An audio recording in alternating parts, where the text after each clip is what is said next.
Why do 97% of writers fail? What are the reasons? What are the logistics? What are the problems that prevent us from publishing, writing, editing, brainstorming, publishing, getting feedback, and doing all the things to get our books out there? Today, we're going to be exploring all 8 of those things, from accountability to lack of community to skill building to some not so obvious ones. We will also be doing some live coaching sessions. For those of you who saw previously, I did a live coaching giveaway and 2 of our community members won. So we'll be doing 2 of the live coaching sessions on the stream today. We're really going to be exploring why all of these things are preventing us from writing. We're going to be talking about goal setting and all of the things. So definitely stay tuned, because this stream is designed to explore why have I just launched the affordable coaching program for unpublished writers and why it matters to you. All right, beautiful. And by the way, welcome to the WriteNow community. I'm Kauffman, and I'm on a mission to help the unpublished writers of the world with the lifestyle, process, and mindset that it takes to get their first books out there. So many writers struggle. I just want to make the process easier for you. I love the process, and I have talked with over thousands, probably well over 3,000 writers in the past 6 months alone. And let me tell you, I have some key learnings. All right, beautiful. So as we're hopping in now, if you're watching this on the replay, I actually am going to be doing something a little different today. So after the stream ends, you will, of course, be able to check out the replay itself, but I'm going to be editing down the replay version of this live stream and repackaging it as a much shorter standalone video next week. So that way you're like, okay, I like the live stream, but maybe you just want to come back for the value. This will be re-uploaded as a video on the WriteNow channel, so that way you can get the most value out of this experience. And perfect. Let me just hop into our live stream community. Marta L, I came to check when the stream will start here. Good to have you, my friend. Thanks for being the gold star for getting the first one in the chat. LeMay, welcome, welcome. Courtney, my friend, of course, I'm glad to have you in here. And Mass Toaster, welcome, my friends. Marta, can we have some toast? Well, I'll leave that to our mass toaster. And Jessica, glad to have you here. Doreen, welcome, welcome, welcome. And of course, ML. We can't get started without ML. Absolutely. So seeing a lot of our community in here. I'm so glad to have all you in here. I'm excited to hop into this. So those of you who are familiar with our weekend live streams, they tend to be focused on the Saturday ones tend to be a little bit more focused on the technique or critiques or more of the process of the writing of the writing thing itself. Well, the Sunday stream tends to be focused on author podcasts and on the lifestyle. So today's stream is going to be a little different. This is going to be a new workshop format.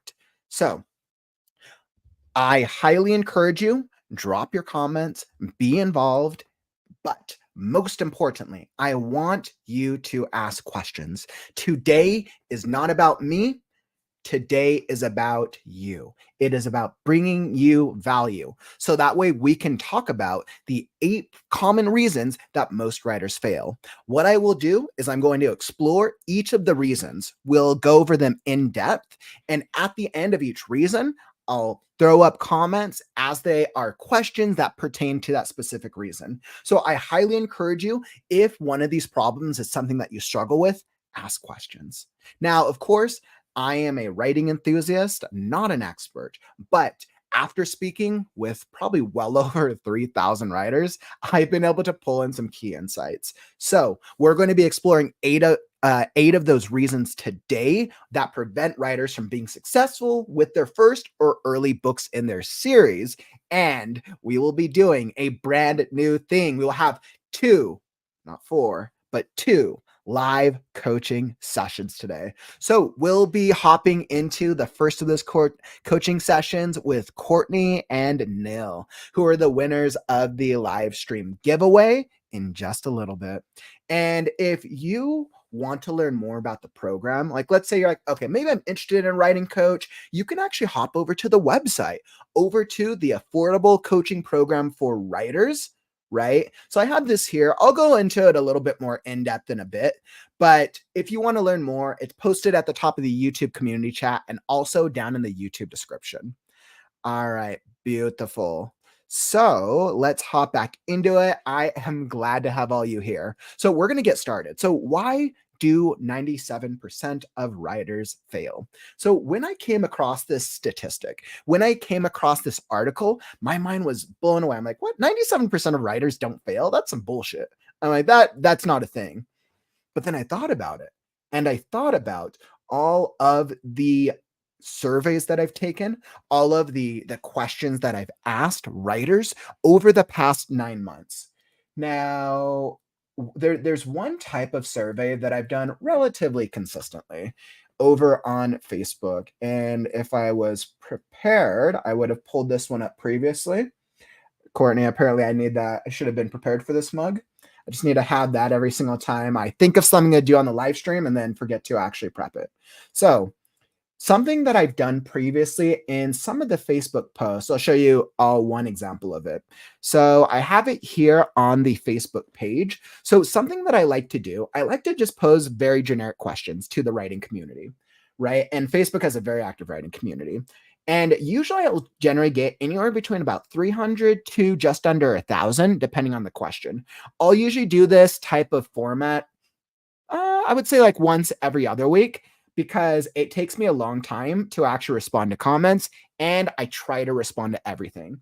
But do these types of questions, like this one was about being an author, right? And every single time I ask a different type, do these types of questions, like, are they going to get into like some deep truths? Not necessarily.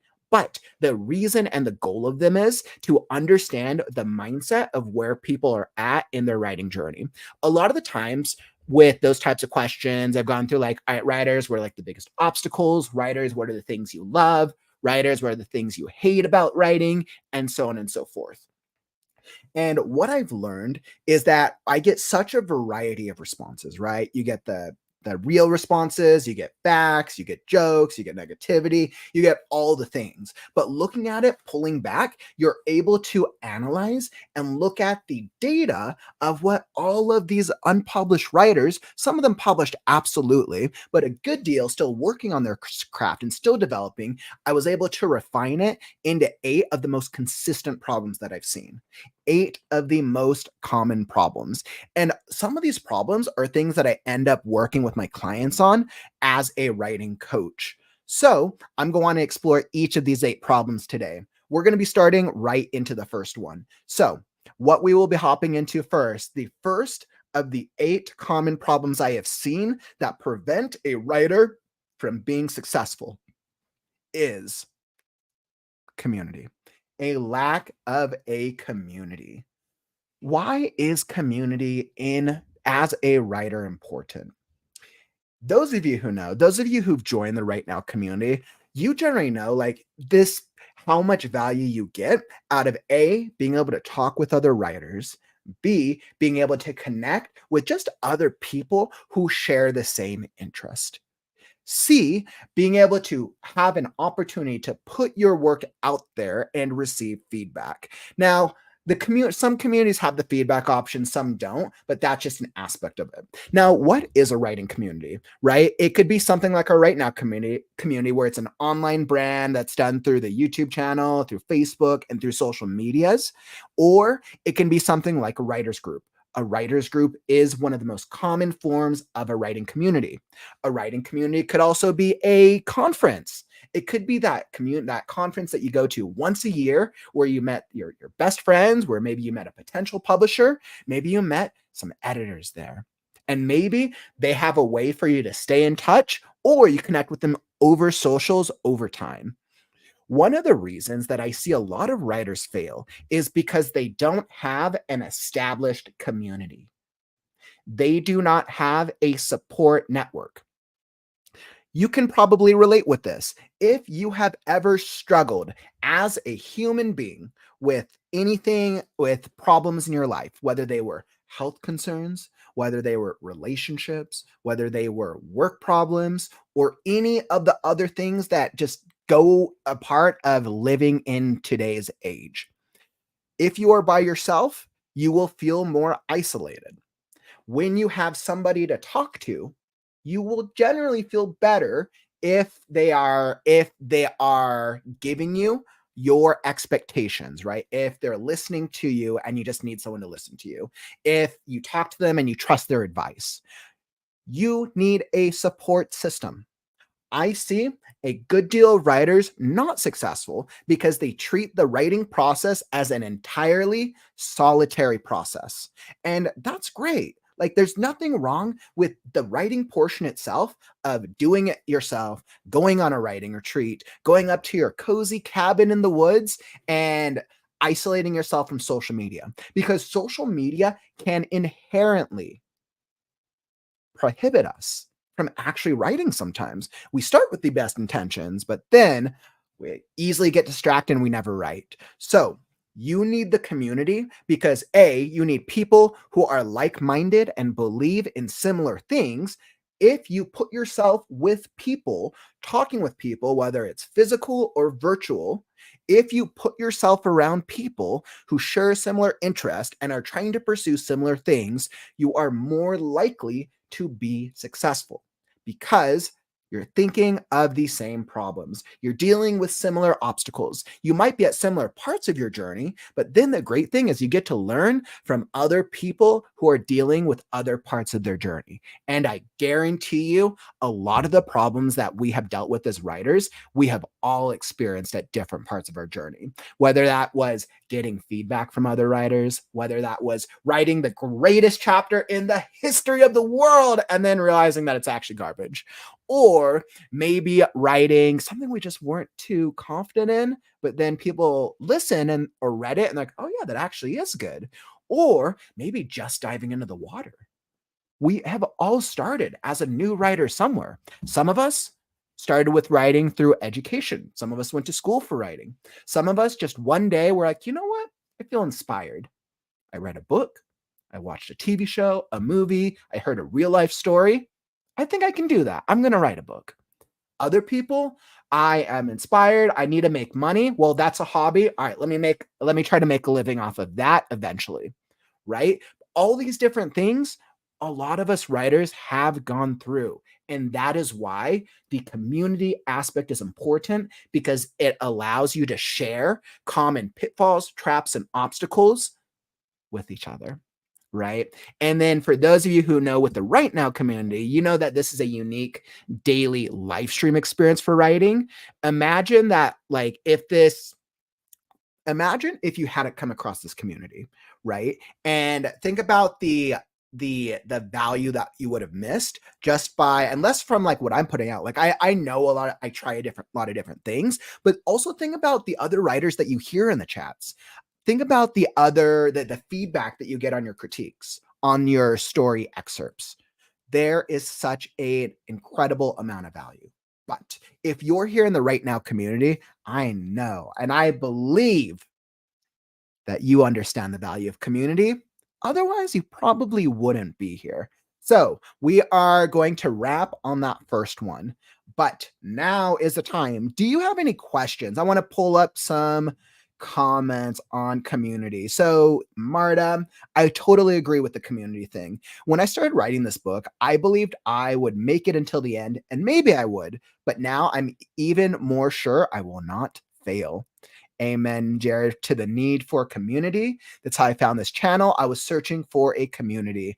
Same here, Courtney. I wasn't searching, but somehow Jared found me. Right. And sometimes we're trying to find a community that's bringing us the value that we're looking for as a writer.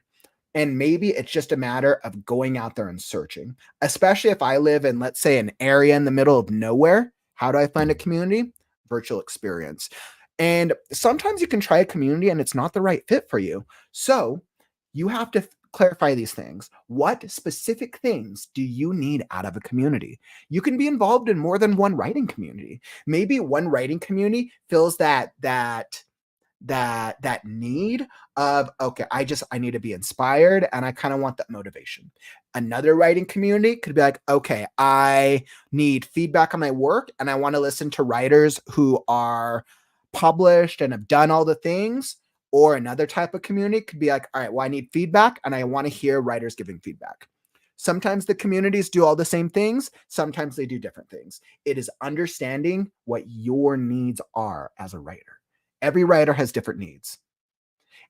Regardless of the genre, regardless of the format, understand your needs, and then you can figure out the right type of community for you.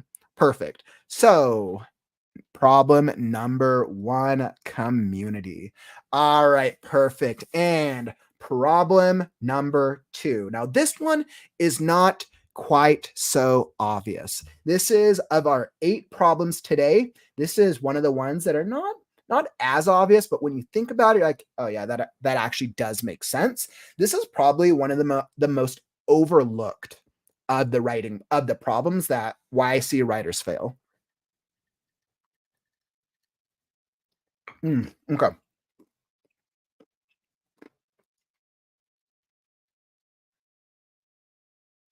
Before I get to that, Courtney, I need this community to grow to 500 so we can get a Discord. Yes. We all have different schedules, but when Kauffman isn't live, maybe if some of us can still be there for each other. Yes, yes, yes. The reason I haven't started Discord was due to my schedule, but I have made the commitment. If we make it to 500, what am I at? We're at I think I'm at 440. So we're close. The channel's growing by about 50 to 70 a month. So if we can push it there, I'll build a Discord and I will put some systems in place to bring you value. So absolutely. Thank you for the shout out, Courtney. Help. And the way to bring in more people is tap that share button. So if you get value out of these streams, smash that share button and help us bring new writers to the Right Now community. Okay, so problem number 2. The number 2 reason why I see writers fail.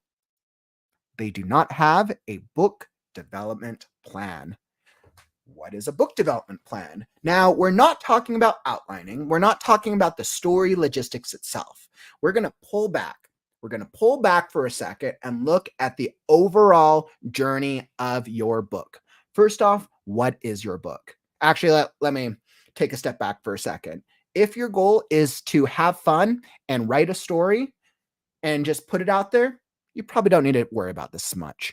If your goal is to build a readership, to eventually make money, and to build a following as an author, you need a book development plan.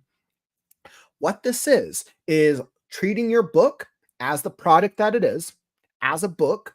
Put yourself in the mind of a reader who either walks into a library and there's a trillion books to choose from, goes online to Amazon or Barnes and Noble and there's a million books to choose from. You're putting yourself in that mindset of your book is a product. What is your strategy? What is your plan from start to finish to A, write the book? Do you have a strategy behind writing the book? And then B, what are you going to do with the book once it's finished? Do you start marketing the day of book launch? Some writers do that. And that could be a strategy. And if that's going to be your strategy, do that, right? Let's say maybe you have you have a 9 to 5 job, you have kids, you're a student, and you don't have time. Then that's probably the right approach for you because you don't have the time unless you're going to pay somebody to offset that time factor to do the marketing for you. So it's being clear with what your strategy is with your book in general from start to finish. How are you planning on writing the book? How often are you planning on doing the book? What is your consistency? If I am writing a 100,000 word novel, how long am I going to work on it? How long will it take me? If I am writing a fantasy novel, do I know what the conventions of the fantasy genre are? Do I know what the top best-selling books in the fantasy genre currently are this year? Why is that important? Because you need to do research. Because when you put your book out there, you're competing against these other books. You're competing against potentially bestsellers if you're going online, or you could be competing against other indie books.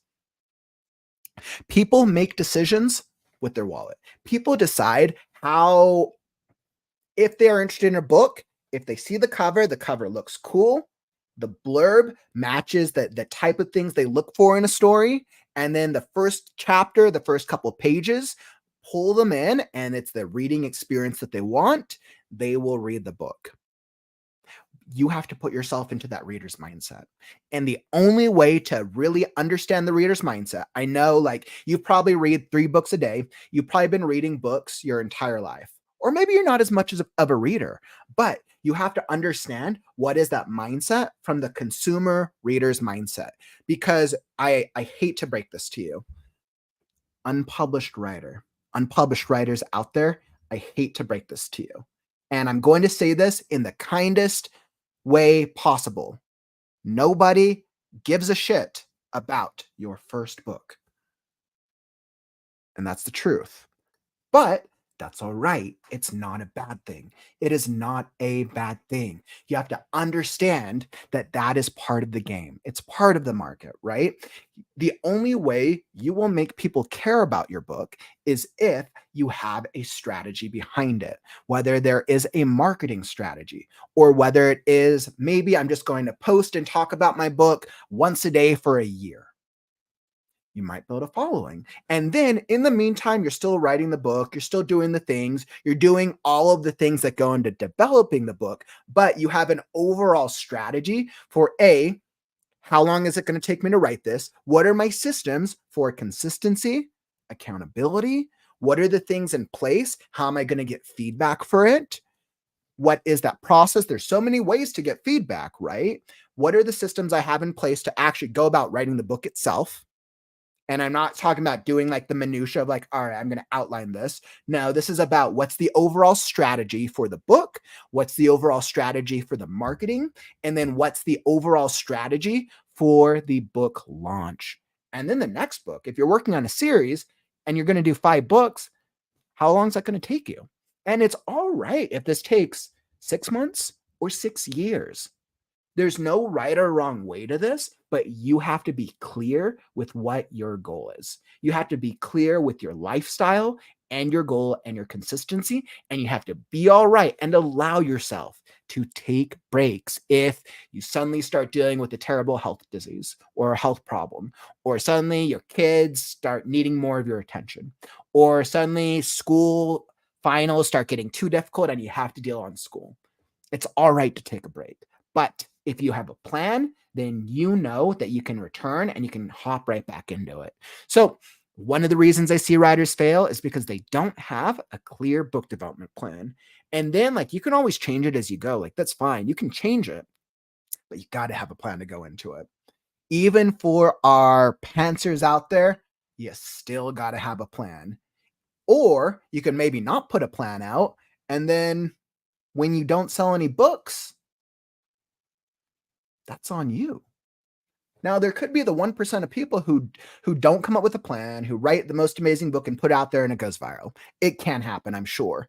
But let me ask you, is it like, does that make logical sense for us to go after the 1% strategy over the 99% that most of us working stiffs got to do? Like, come on. Virality is not a strategy that I would recommend because it's such a low percentage threshold. I'm sure there's influencers and content creators out there who will be like, yeah, do this, you can go viral. I'm sure there's ways to beat that system. I am not one of those. And I just don't think that it's realistic, in all honesty. All right, beautiful. So problem number 2 of 8. Perfect. So let me just hop into the chat. How does this relate to pantsers? Courtney, this is an absolutely great question. So when we think about pantsers and plotters, right? Plotters, you plan out all the things of the book. Pantsers, you write the book by the seat of your pants. The book development plan is less about writing the book itself, and it's more about having a clear strategy for how you're going to write the book. If your strategy is, okay, you know what, I just want to write every chapter and just see what flows, that's part of the strategy, but you just have to be clear on what your strategy is with it. With marketing, sure, you could be like, okay, well, you know what, I'm just going to take a pantsing approach and I'm going to post once every day and try something different. That's a strategy. But once again, you have to be clear what your strategy is. Now, of course, like I always recommend, research, research, research, because you want to research what's working out there to inform what you're going to do. Great, great question. And Courtney, we'll be hopping back into the pantsers and plotters in just a moment, my friend. Hey, what's up, Holly? Thanks for dropping by the stream, my friend. We are chatting about the 8 problems, the 97%, the reason that I see 97% of writers fail I change my mind on a daily basis, whether I'm going to self-publish my memoir or try to get an agent. And that's all right. Guys, it's all right to change your mind. It's all right to do something and then change it a month later. But you still want to write you still want to create an outline. You still want to create a strategy. And then if you change it, like that's all right. Start with the groundwork, right? Because then let's say you get lost, you can always go back to the groundwork and check and adjust. Maybe the plan that you made 3 months ago is completely different than what you want to do now because you've learned more things. That's happened with me with Last Scarecrow. Originally, I was like, all right, I'm just going to go self-published. I'll just keep doing the WriteNow community. I'll hit launch, do the book launch, and that'll be all. But as I've been talking with more guests, chatting with more writers, I've learned there's so many different, more facets to it, which is why I'm hopefully getting developed a book website where I can send anybody who wants to learn more about the book itself, potentially selling some merchandise. We'll see. I have to do a little bit more research to check on the logistics. So great, great, great call out, my friend. I need a BDP. BDP, a book development plan. I'm like, what's a BDP? As he's literally talking about it. What's a BDP? Oh man. All right. I agree. And a BDP is one of the things that, once again, I always recommend that all writers have. Okay, so problem number 3. And by the way, if you're enjoying the stream, follow and subscribe. We're here with the Right Now community, 250 consecutive live streams and counting. We have published author interviews, writing sprints, writing group. We have events like this. We have actually a fiction contest coming up. We have some really fun things coming up. We'll have a write-a-thon later this year and many, many more writing events to help you just writing that book, giving you the inspiration, the motivation, and some strategies. So smash those buttons and you'll be alerted when we go live. All right, beautiful. So let's hop right into problem number 3. So far we've touched upon why 97% of writers fail, community, lack of community, and lack of a book development plan. So problem number 3 is, drum roll, feedback. Feedback, feedback, feedback. So why do writers fail? Because they're not clear with the type of feedback they need. And this is interesting. So I'm going to share with you a really just interesting insight. Before this year, a lot of my writing journey has been done offline. I've been active on social media every once in a while. A lot of my writing journey has been myself writing in notebooks, writing in word processors the first 25 years of my life. I didn't really try to do the research because I wasn't trying to publish a book. I was just writing. I was a little more focused on screenwriting earlier in my career. I actually didn't know what an alpha or a beta reader was until I started this journey, at this section of my career. And I'm like, and then you have all these different parts of like all the different facets of the editing process. So when we think about feedback, let's think about what are all the different ways that a writer could potentially get feedback from somebody else, right? We have alpha reading, we have beta reading, we have critiques or critique groups, we have 5 different types of editing, right? We have developmental editing, line editing, copy editing, proofreading, and there's another one there, but I'm blanking. So right now I'm seeing 7 different types of feedback. Let's see. There is actually let's stick with that. So we have 7 of the most common types. Now, as an unpublished writer, realistically, you're probably trying to write your first book on a budget. You probably have a full-time job. This probably isn't your full thing, unless maybe you're retired. What I'm seeing is I'm seeing a healthy mix of students, those who are retired, and then those who are working a job and then trying to do it as a hobby, right? So you might not have the book budget for your first book, or maybe you will. But with the limited budget that you might have for the first book, how do you know where to invest? Do you pay an alpha reader to give you initial feedback? Do you pay a beta reader? Do you pay an editor? Do you join and pay for a critique group? How do you figure out what is the right type of feedback for you? And the great thing is there's no right or wrong way to approach this system. But a number one reason I see writers fail is because number one, they're not clear about the reason, they're not clear about the type of feedback that they need. And then 2, when they get the feedback, they don't know how to use the feedback effectively in a way that's going to support their book's journey. So let's touch on the first one real fast. So first off, how do you figure out the right type of feedback? If you're putting your first book out there, you absolutely need other people to read your book. Like, and I'm sure like all of you know this. I'm sure if you're here, you probably have heard this many times before. Never publish a book if you have not gotten feedback from somebody else. And sure, your mom's probably going to give you great feedback. Maybe they'll be a great critic. But that does not count. You need feedback from somebody either you don't know or another writer or somebody that you trust will give you valuable insight. Now, as a first time unpublished writer, what I highly recommend is if you're trying to go something cheap, do an alpha beta read, do like a kind of a cross between an alpha beta reader, maybe with a little bit of a developmental editor. A lot of editors that I've seen also do alpha beta readers or alpha beta readings. A lot of alpha beta readers I've seen have also doing editing services. I think what you need to figure out is you need to figure out where is the book in its current draft. If you are in draft 3 of the book, what does it need? You know your book better than anybody else. So by understanding what your book needs, that is going to give you the insight and the indication for what the next step is. So if you're like, all right, I just finished my 3rd draft, I think it's great. I need to know what the problems are. Perfect. Then do an alpha or beta reading. They'll tell you the problems, get their background so you know how well read they are in your genre. If you're like, you know what, I feel like there's probably like a lot of technical problems. I feel like I'm a good writer, but maybe I have a tendency to head hop. Maybe dialogue isn't my strongest suit. Maybe there's just different things that I might struggle with. Then I might lean towards editing. Now, in a perfect world, we have readers, we can pay for readers, and then we can pay for an editor. Perfect world, we can pay for both. Perfect world, we can pay for all the things. But in a realistic world, we're probably on a budget.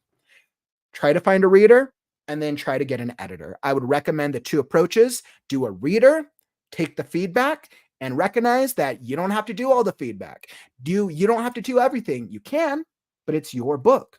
How do you know what is the right feedback to take? Well, if you go back to your book development plan and if you review your outlines and the strategies for the book itself, then you are going to be able to take that feedback in and be like, okay, does this match my main character's journey? Yes or no? Does this match the theme of the story that I want to tell? Yes or no? It's literally as simple as that, but we make it too difficult for ourselves. So if we are clear on the type of feedback, I would recommend the reader, take the feedback, do a new draft, editor, take the read back, and then proofread. I think an easy way of proofreading is doing like arc readers, or this time maybe doing friends or family for the arc reading, like that the pre-launch phase. Once it's gone through a reader who reads in your genre, and then an editor. That is what I would recommend. Now, if your budget is super limited, just go the editor, right? If you can't afford both, or This is a free thing that works well. Find somebody else who's writing a book. Like, yo, you know what? I have 100,000 word book. I need a reader. And they're like, oh, look, I have 100,000 word book. Trade. It doesn't always have to involve money. Money, of course, a lot of times it can, but it doesn't always. If you don't have a budget, go find somebody, because I guarantee you there's trillions of writers out there, and somebody is also looking for the same problem and the same thing that you are. Trading is a great strategy and a great way of approaching something when you have a limited budget. The one thing I highly recommend paying for as a first time writer is generally an editor, because you want your first book just to be as good as possible, because you don't have a catalog yet, right? You want your readers, your potential readers, to be blown away by your reading. An editor is going to be able to give you a little bit more invaluable insight, because they're going to be going through the draft itself. And how well you know what your problems are, whether it's a developmental edit where, like, hey, you know what, I think maybe some of the story problems need to make sure that the ending makes sense, the beginning, the characters. Or you're like, you know what, I feel like sometimes my paragraphs suck. Like, I don't know if the dialogue is right. Sometimes that line editing or copy editing will prove so beneficial. So if you are on a budget, editing, editing is the one thing that I recommend that you pay for. Or like, you do need a good cover design. If people don't like your book cover, they don't buy your book. Straight as simple. No cover design, no good cover design, people do not buy your book. And your cover design has to stand out for sure, because you want to imagine if I go walk into Barnes and Noble and I look at the shelf of fantasy books, how's mine going to stand out? It's literally as simple as that. So feedback, feedback, feedback. All right, beautiful. And let me hop back into the chat.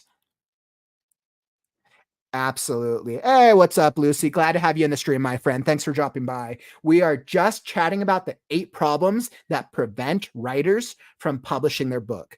And 97% of writers fail. Like, that's I'm like, all right, I think that could make sense, but it's so crazy. So we're chatting about the 8 problems, and then we're actually going to be hopping into our first coaching session in just a bit. No, I did the same thing. Absolutely. Marta, like me asking you what alpha and beta readers are. Yeah, and I mean, this is the thing, and this is actually my belief, and this is actually going to be touching into the next. Is that the next point? Yeah, and this will actually be touching a little bit into the next point that I saw. But alpha beta readers, and this is the same with plotters and pantsers.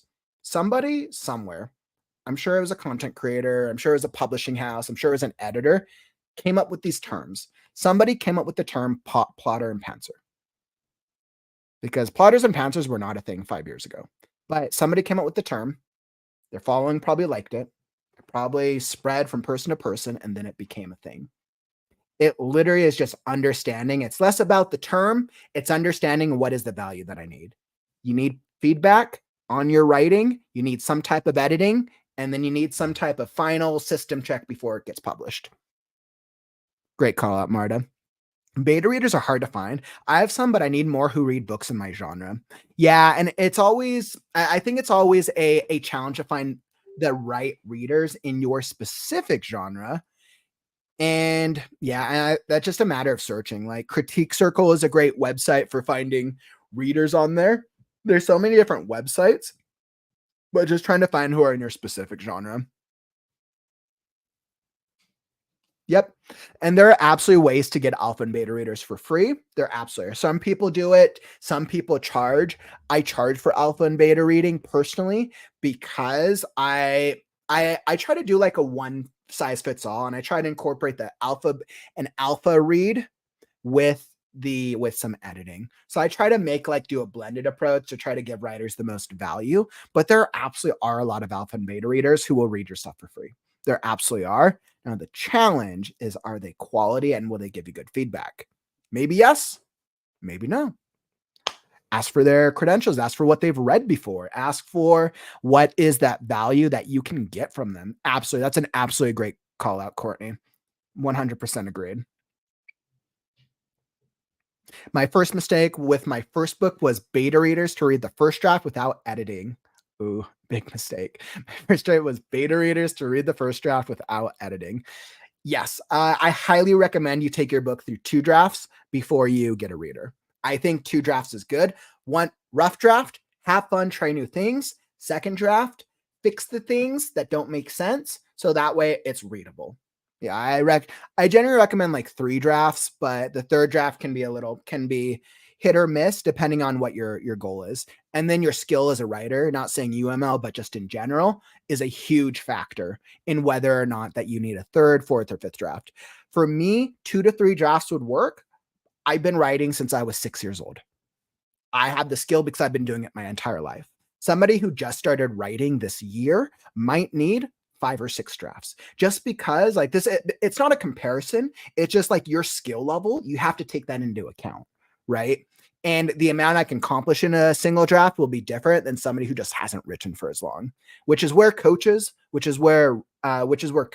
and a community come into so much value. They can speed up the process. Absolutely. Saw a coach on Facebook yesterday praising an editor for adding 30,000 words to a client's poorly written MS. Said they fixed plot holes, poor dialogue, character development, so not sure what was left to coach. Interesting for a client. Yeah, and I mean, this is the thing with coaching. So coaching is a huge industry. It's definitely a huge up and coming industry, even for whether it's writer coaching or just like lifestyle coaching in general. I I think what you need in a writer or in a coach comes down to what are the specific needs that you're not getting in your life. Now, specifically for writers, I think it's understanding what are the specific needs, right? Is it like, A, oh, I can't hold myself accountable because I'd rather go watch Netflix because I'm tired from working all day? Or is it, you know what, I really want to learn how to be better, but I feel like my writing sucks? It changes, right? So understanding what your needs are help you figure out what you can find in a coach. That's a really good call out. I'm sure you'll see coaches advertising online all the time, Lucy. It's a good call out. That almost feels kind of like more like an editor than a. It sounds like they hired them as a coach, but then they treated it more as an editing project. It's kind of what it feels like. So true. The feedback isn't going to be good if they don't read the genre. Yeah, and I mean, this is something interesting because and I have a very unique approach with genres. Now, inherently, I was like, okay, I'm just going to only read one genre. I'm only going to do fantasy because I'm a fantasy reader. But I started getting clients from all different types of genres, and in this right now community, we get writers from all different genres. And I've had this realization that as an editor, I can actually edit in different genres because I'm looking at it less from the conventions and more from the logistics of the core story itself. Whether you're writing a fantasy story or a memoir, the character journey the character journeys, you still need the character journey. What changes with genre are the conventions, right? And then that is where then I would have to go do extra research, right? So I've read fantasy all my life. Then if I'm going to, let's say, go help edit somebody, what's something that I don't do Western. Western's one where I just won't generally touch because my familiarity in it is so low. I could do it, right? If somebody hired me for it. But then what I would do is like, okay, well, because of this, I'm going to have to do this extra work to understand what the list of genre conventions are. It's doable. It just depends on A, what your goals are, and A, your budget as well with the coach. But that's a really great call out, Courtney. Absolutely. A lot of writers will try to find readers or editors that are in their specific genre. Really good call out. No, my mother doesn't count. Never knew genre. Jean Reno. Genre. I'm like, that's like me and trying to say Braziers. Braziers. Ugh, I'll get it eventually. We'll figure this out. Let's see. Also, Facebook groups that focus on your genre are a good place because you can get beta readers there. Yep. Facebook groups are an absolutely great way to get feedback. I highly recommend if you're looking for free things, starting off with YouTube, the YouTube, let's see, YouTube, which is Tube or BookTube. So BookTube does have some good communities on here, but the writing communities on YouTube are a little bit far and in between. You're going to find more dedicated writing communities on Facebook. Threads is a new one I've gone on to. I'm finding some interesting communities on Threads as well, surprisingly.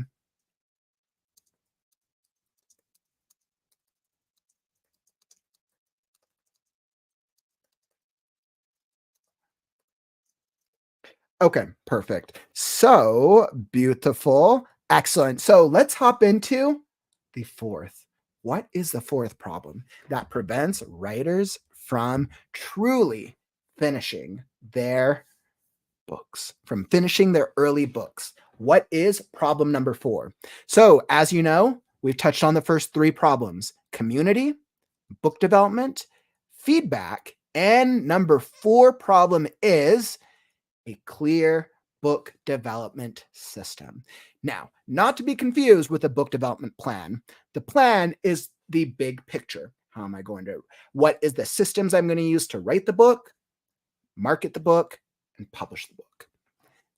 The book development systems. What are the specific things that you're going to do in the book process itself? What types of systems are you using? This goes into pantsers and plotters. This goes into your outlines. This goes into your consistency. How, when you think about writing the book, are you going to be working on it once a day? Are you going to be working on it once a week? Are you going to write every single day? How are you going to outline your book? Now, I have a very unique belief.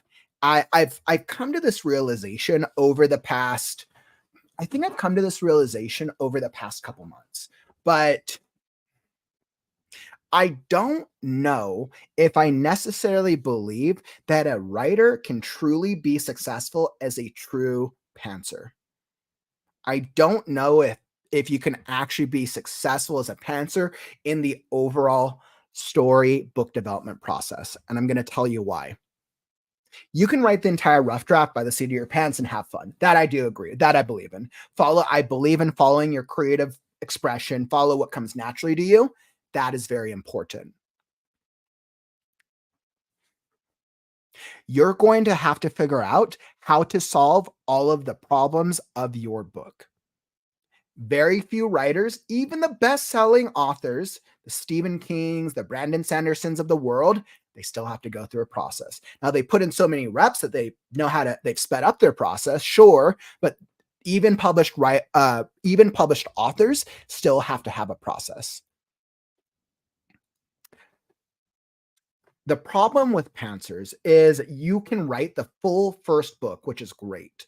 But since you've done everything from an inspiration standpoint, you're going to get to your second draft, and then you're going to have to fix all these problems. You're going to have to fix, like, okay, are there any plot lines that don't make sense? Are there any are there like world building elements that don't make sense? Are there world building elements that you need to add in? Do all the relationships between your characters make sense? How do these things tie in to book number two? How do they tie into book number three? How do they tie into the overall world? There's a lot of these questions that will arise from the book development, from just the process of writing a book. This is just part of being an author. And you can start as a pantser, absolutely. But at some point, you are going to hit a wall. You're going to hit a wall. You're going to hit an obstacle where you will have to plan something. I don't know if there has ever been a successful writer who has pantsed an entire book successfully and then sold it and gone on to be a bestseller. I don't know. I'm sure somebody out there will prove me wrong and tell me there's probably an author out there who's done that. But unless you are like a genius, unless you're like a genius writer, once again, probably like a 0.1%, I'm sure, you're going to have to solve the problems. And at some point, you're going to have to go back and figure out, like, okay, what are the problems that I need to solve? And there's different ways to go about this. So a reason that I see a lot of writers fail is because they don't have a clear system to solve the problems of writing the book itself. They start with writing the book. They go with writing. They're like, okay, I'm just going to write a book. I'm just going to focus on it, challenge myself, got to stay consistent, okay, halfway through, done with the rough draft, perfect. What do I do next? Okay, well, I got to fix it, right? Okay, now I'm just going to go back to the beginning. I'm going to do the same thing. And then they go into this process without kind of coming up with a clear plan. You guys see how with my system, I'm very structural. I'm very structured in the way that I approach things. But this is just what works for me. Every writer has their own process. The beautiful thing about being a writer is you get to choose. You get to choose your own writing process. One of the things that I love about being a writer and about working with other writers is it's like writing is kind of like choose your own adventure. It's like choose your own writing process. If you get bored with the part of the process, do something about it. Something that I've learned through years and years of being in different relationships is to have a long term sustainable relationship, to have a long term sustainable friendship, you got to put in some type of work. Your book writing system, you have to put in some type of work. And sometimes it takes work to keep the fun part of it, to keep the motivation going. So my strategy, right? And you guys see what I do is I am an advent believer of with the first draft, try new things, have fun. I do believe that you should create an outline for the first draft. Doesn't have to happen right away, but at some point during the first draft, I do think you should create some sort of an outline. Can your outline be 3 bullet points? Sure. That's still better than no outline at all. Now, some type of outline. And then after the first draft, figure out what are the problems that you need to fix. Some writers come up with all the problems and then hop to the parts of the manuscript for the second draft and fix those problems. That can never work for me for a second draft because I have a chronological mind. Like I have to do things in order.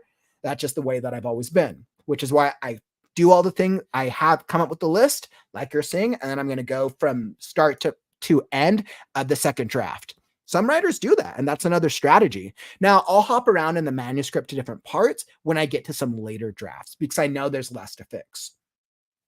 But as you can see, I have a clear process. I have a clear outlining process. I use a very unique beginning. It's called the B. I'm recoining it, the be me technique. Beginning, middle, end. I am of the advent belief that I can solve any writing, any story problem just by understanding what the core character journey is. So I have an advent outlining method. I have a process for what do I do in between drafts. I know how many drafts my book is probably going to take. Can it take more? Sure. Can it take less? Great. But I have a system. Draft 1, have fun. I have an outline, write an outline during draft 1. In between draft 1 and draft 2, list of problems. Draft 2, solve the list of problems. In between draft 2 and 3, problems, are they something that deserve their own draft, or can I just hop into the manuscript? Draft 3, print it out, read through the draft. Are there any things that stand out that prevent it from being a smooth reading experience? Great. Hand off to an editor. Draft 4, fix editor's notes. In between draft 4 and draft 5, what are the things that still need to be solved? Give it back to the editor if they have that type of option, or give it to somebody to read. Draft 5 is my goal is then to take it to a final draft, right? Take it to a final draft. I've solved enough of the problems. Final draft. Now this is going to be the draft between here and book launch. I might go through one more iteration, or I might go through ARC readers, but that is my book development system. I have a system for the drafting process. I have a system for what I want to accomplish with each draft and in between each draft. I'm very strategic, and I know I'm going to complete it because I know what my process is. Can it change? Absolutely. Part of adaptability, or part of being adaptable, is being able to adapt to change. But I will never feel lost because I know the direction that I'm going to take, which is why book development systems are so important. So important. I can never stress that enough. All right, beautiful. So let me hop back into the chat. What questions do you have about book development systems? And I know I didn't touch upon the aspect of, I was going to include touching into blurbs as part of this portion, but blurbs is a little bit a mix on the marketing and a mix on like the system itself. Every book has to have a blurb. If it's a script, you got to have a pitch. That's kind of part of this a little bit because you're going to need to have something to tell people about. While you're writing your book, you're going to get asked by your mom, your dad, and all your friends, Oh, you're writing a book? That's cool. Yeah, what's it about? It's about two characters who fall in love. It's about a scarecrow in a post-apocalyptic world and he fights demons. Write an easy blurb for yourself. You will thank yourself so much later. Brief one paragraph blurb when you're in the rough draft that sounds cool, and then refine it when you're getting close to being published.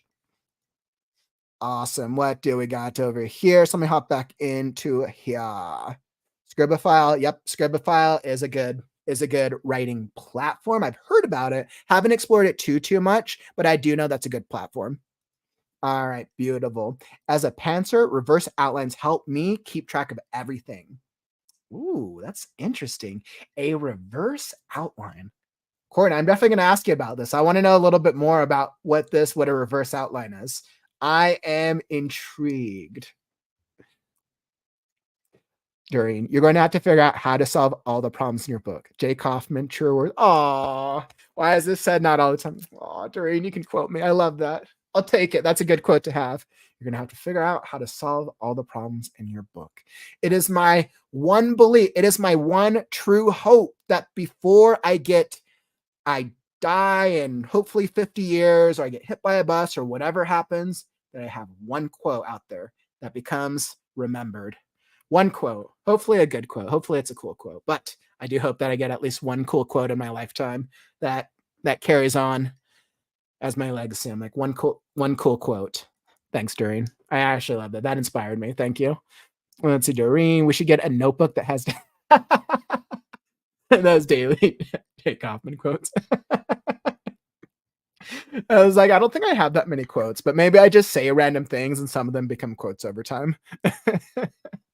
I'm just trying to aim for one cool quote, and everyone's like, all right, we probably got like 100 quotes. That's cool. I approve. Thank you.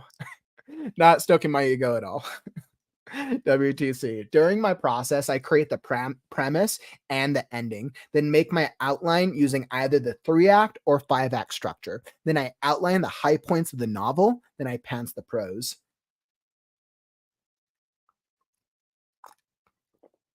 And that's perfect.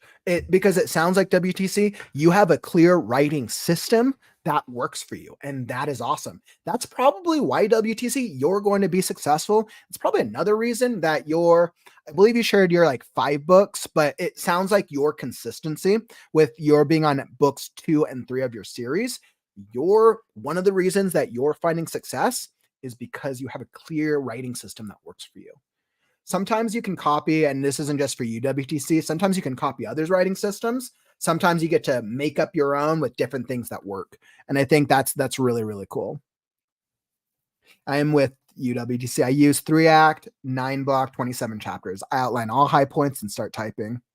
Love that. Love the outline model. Y'all know I'm a fan of outlining 100%. My blurb, a coming-of-age story from the POV of a living Bratz-esque fashion doll that's internalized all the criticism towards her line and has come to hate her brand. Might be a bit too wordy. Coming of age from a point of view that turns all the criticism towards her line has come to hate her brand. I'd have to think about it. I'd have to think about it, but that's an interesting blurb. I feel like there's something that could be added onto it, but I'd have to give it some thought. I like that as an initial concept, though. Okay, perfect. Let's see. All right, awesome. So what we're going to do next, as we're hitting the hour mark, so far we've explored 4 of the 8 problems that writers deal with when trying to publish their first book or when trying to write their first book, from community, a book development plan, feedback, and a book development system. We will be hopping into the second 4 problems shortly after. Right now, we're actually going to be hopping into a really cool, this is a first time thing. So I'm going to be doing a live coaching session. I'm going to be bringing Courtney onto the screen, and we're going to be treating it. I'm going to treat this like I would like a normal coaching client, where we're going to talk about, maybe we'll talk about what her work is, maybe what she's working on, or maybe we'll talk about her overall approach as an author and the journey. We'll get to see. The great thing is I've set up a series of questions and I've set up the framework, but with all authors and all writers, the approach can be different. So, how does a writer know what it is that they want to talk about? Let me pull this up. Let's see. And it's probably popped up on the screen every once in a while. I am going to change that to background. Let's slideshow that. Okay. So, one, how do writers know what to talk about with the system? So, y'all know that I launched the new writer coaching program. Now, this is the hourly model. I'll hop back into what like the pricing and the model means after the coaching session. But when we think about what are the things that we want to talk through, right? We think about like, okay, are we talking about like book and critique reviews? Am I thinking about like, okay, maybe I just need feedback on my writing? Am I talking about a development plan, accountability, feedback? And here's just a couple things. The website is down in the YouTube description if you want to go check it out. But I always think of this as a good starting point of figuring out like, okay, what are the things that I'm going to need help from a writing coach? All right, perfect. So I wanted to bring that up. I'll explore the coaching program after our first coaching session. All right. And during the coaching session, I am not going to be touching on your comments because I want to treat this as an authentic experience as possible. I'll check back in on your comments after our coaching session. All right, beautiful. So please let's welcome to the stage our the first ever of the Right Now community, a live coaching session. I'm going to be bringing up Miss Courtney Stevenson to the stage. Welcome, welcome, Courtney. Hey. Thank you so much for joining me. And first off, thank you. You kind of get to be the guinea pig in this experiment a little bit. Yeah, no issues. So first off, thank you for joining me today.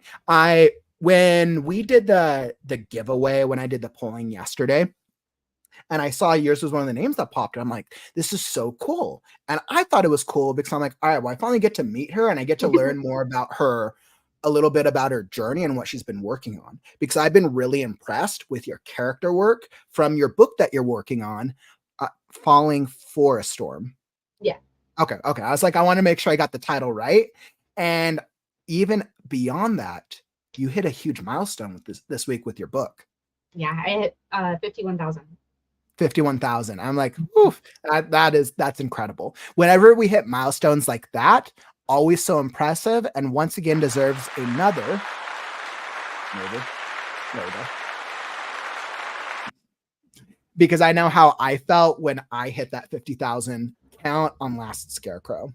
So starting with this, Courtney, the way that I usually frame these coaching sessions, I usually start with, first off, why don't you just like share just a little bit about yourself, more for me so I can better understand your writing journey. I know you shared a little bit in the email, but this will probably also help give anybody who's watching some context as well for like who you are as a writer and what your journey's been like. So I loved writing in school for like prompts. Okay. And I had an English teacher tell me, like, I know when you love the prompt because I love reading it. But when you don't like the prompt, it's shit and I don't want to read it. Like, straight up, she didn't want to read it. I was like, that's fine. I accept. If I don't like the prompt, then I accept the bad grade I'm going to get. Like, I don't care. But when I really like that prompt, those boost my grade up, so I don't care. And then, and then I went to the Army. I got medically retired, crushed my right hand with a C7 engine, and got retired at 28. And I was like, I don't know what to do with my life. Well, the fact that first off you joined the Army, like that's incredible. I could never do that. I have family. I definitely joined with like, I'm not gonna make it. Like I'm gonna go to basic, and then like they're gonna say no. Like I'm not gonna be able to do this, and then I'll tell my whole family. I'll be like, I tried. And then I graduated, and I was like, no fucking way. And they were like, yeah. And I was like, oh, okay. Well, then I'm not gonna make it through an Army career. Like that's not happening, and that didn't happen because I crushed my hand. But yeah, so then I got medically retired at 28, and I was like, well, what do I do with my life? Like, what job can you have that you don't need your dominant hand? Newsflash, there are none. Oh no. It would actually be easier if I would have lost my hand. You're right. It would have been much worse without a hand. I absolutely no. It would have been better if I would have lost my hand entirely, because like Why? Because you would I have don't. then qualified under handicap and probably disability, Well, no, not right? even that. But like I've gotten stuck in like bathrooms Mhm, because you don't think to not use your hand, and my hand like I'll be turning a doorknob, but I can't like the signal to my brain to my hand is like okay now open the door, and it won't mhm. do it. But it also won't Interesting. release the doorknob. So like my Interesting. hand is So it's almost like random. you've had to retrain, yeah, or it's like you're retraining your hand through like a lifetime of like, all right, hand work. You take Yeah, them for granted. yeah. Oh, It's that's like so a circuit crazy. that just stops, and you're just like I'd really like to get out of this room. And then like my PTSD kicks in and now I'm stuck and then I'm freaking out even more and that's not Mhm, helping my hand at mhm. all. And I'm just like, oh, this is great. So I was like, I was 28, I'm retired, I can't get any work, I'm a workaholic, and I'm like, what do I do with my life? And Mm, so I was like, I was reading like 3 books a day. okay. Avid reader, absolutely love it. Yeah, and I was like, this is I can't afford this, Mhm. but I'm not stopping. Like, no, I have to find a way to afford my yeah, no, high yeah. binging So reading habit. I was like, and I was on all those like pay to read the chapter apps, like Mhm. Dream and like all those. And I was like, okay, I'm just gonna get whole books. That's cheaper. It's so much cheaper. And I know it is definitely is. And then like I got a Kindle and stuff like that. And I was like, I need to set a reading goal. Yeah, no, my husband was like, oh, it'd be funny, like let's do like 169 books for a year. Ooh, that's a good reading goal. Yeah, well, yeah. And so I was like, okay, well, the end of March came and I was like, you need to up that reading goal because Okay. I'm at 159. Ooh. And Wait, he was wait. So the goal was 169 for your reading goal for reading that many books in a weird. year, and you were at 159 by the end of March? Yeah. And I was like, and Dang, I good wasn't for even you, girl. You're that I means you're wasn't reading even what, like counting the 3 novellas. I was only counting like novels. Like I wasn't counting the novellas. So it was actually Mhm, more than that. But I was like, you need to change this goal. Like I'm already there, Sky. mhm. Like you need to help me fix this or something. And he was like, Interesting. Okay. you have a problem. And I was like, and so I was reading all these I books. think that's kind of like a good problem to have. Yeah, I don't yeah, think there's a right. bad thing about being well read. There's Yeah, sometimes where there's bad problems. I think there's sometimes good yeah. problems. I Okay. firmly believe everyone has a vice in life, and Mhm. I ain't hurting nobody. I'm actually helping a lot of authors by You buying their you books. really, really are. Okay. I'm So doing you're an my part. avid reader. I absolutely love that. Have you always been an avid reader, or has this just kind of become more consistent at this part of your life? So I have been, and then it Mhm. has like gotten me in trouble with like relationships. They're like, you need to get out of your Like you would spend fantasy like too much world. time like reading. They're like, focus on me, and you're like, but my character's more important. Yeah, They're and about to fall in love. They're I gonna kill get the bad guy. lost. Yeah, I get lost in this like these settings where I'm just like, I just Mhm, want like I don't care about anything else in life. Like I just want to read. mhm, Like I like to escape, and like it was a mhm, big issue growing up. Like I had a difficult childhood, and mhm. for a while there, like my dad threatened to burn every book I had and make me watch it burn because I wasn't talking to his wife and Mhm. I was using the books to stay away from it. But like, I don't know It what was to like a talk to her form of about. escapism. Yeah, like what do you want me to talk to her about? So like it was whatever. But like Mhm, so like I've always like gotten into like these books and then they've become problems in my life and I'm like okay well then I just won't read and m'kay. then I'll get back into them and then it will be cause a problem and I'm like you know what at this point what else do you want me to do with my life Mhm, like I joined the army it injured me like what else do I do with my life so now I'm like you know what I read all these books and there's always like things I read and I'm like, ooh, it would have been so cool if like this happened. Or if like mhm, the dude wasn't a complete tool that, the dude we're supposed to fall in love with. Like maybe if he wasn't a complete tool, that would be awesome. So I was like, And then like I kept thinking, I was like, oh, I could write a book. No, I can't.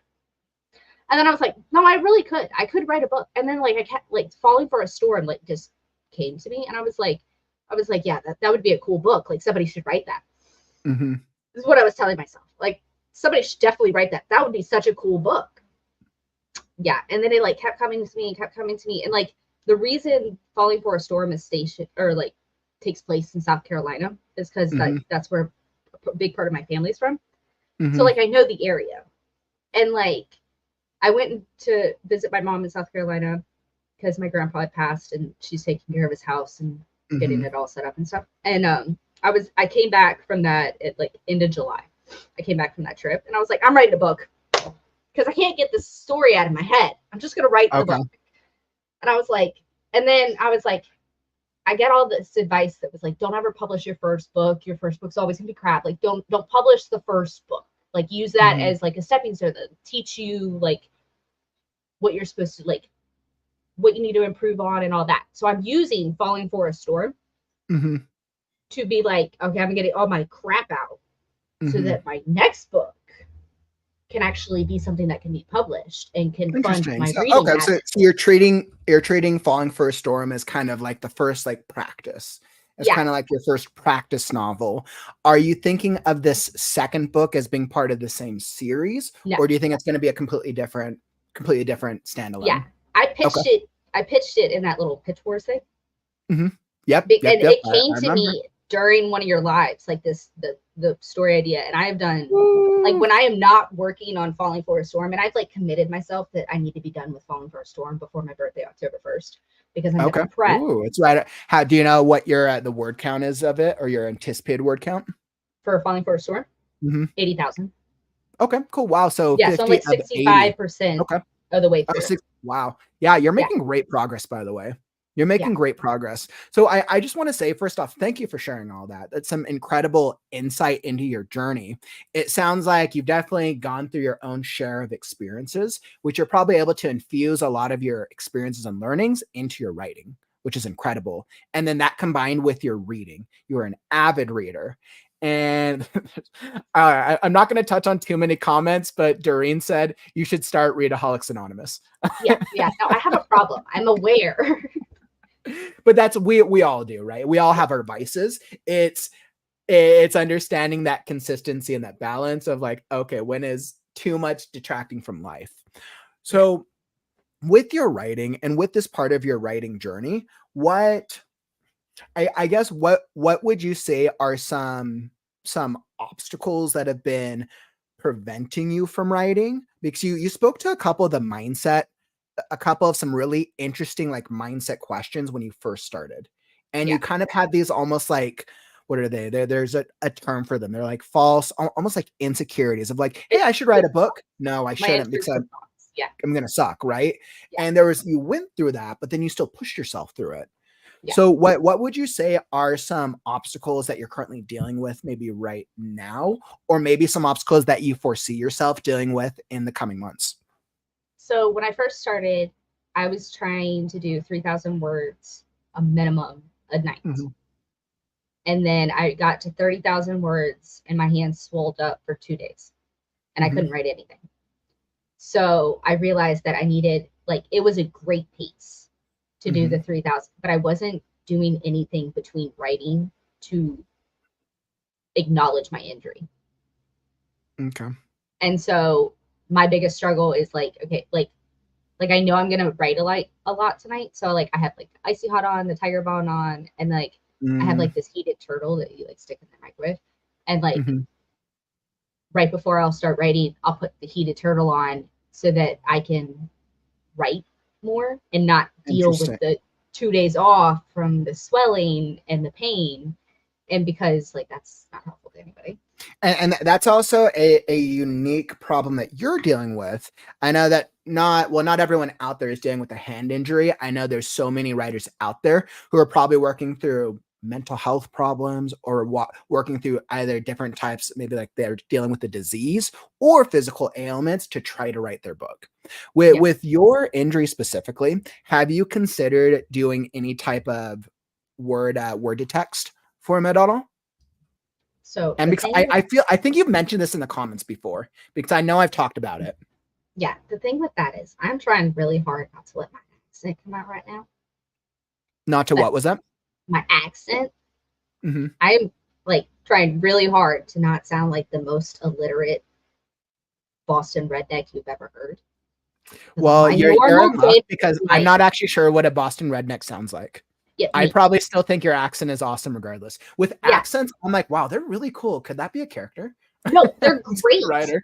I love my accent. Like, it's definitely a talking point for everything. Mhm. It was actually how me and my husband started talking in the army, was because, I had to lead a formation, and Aw. I can't say rat correctly. Uh-huh. And when you're leading a formation, you have to yell it out.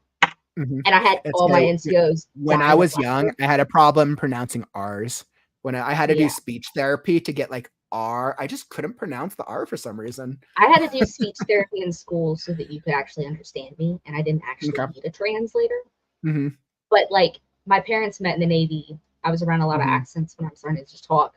So Mhm. I say like talk and sauce and coffee, but then I'm like right, and like, that's the Boston, like the redneck. So I've so never then been to does Boston, so then do the but writing so is there like a fear then that the writing program isn't going to pick it up, or have you actually tried it with writing programs and it just hasn't picked up your yeah, voice?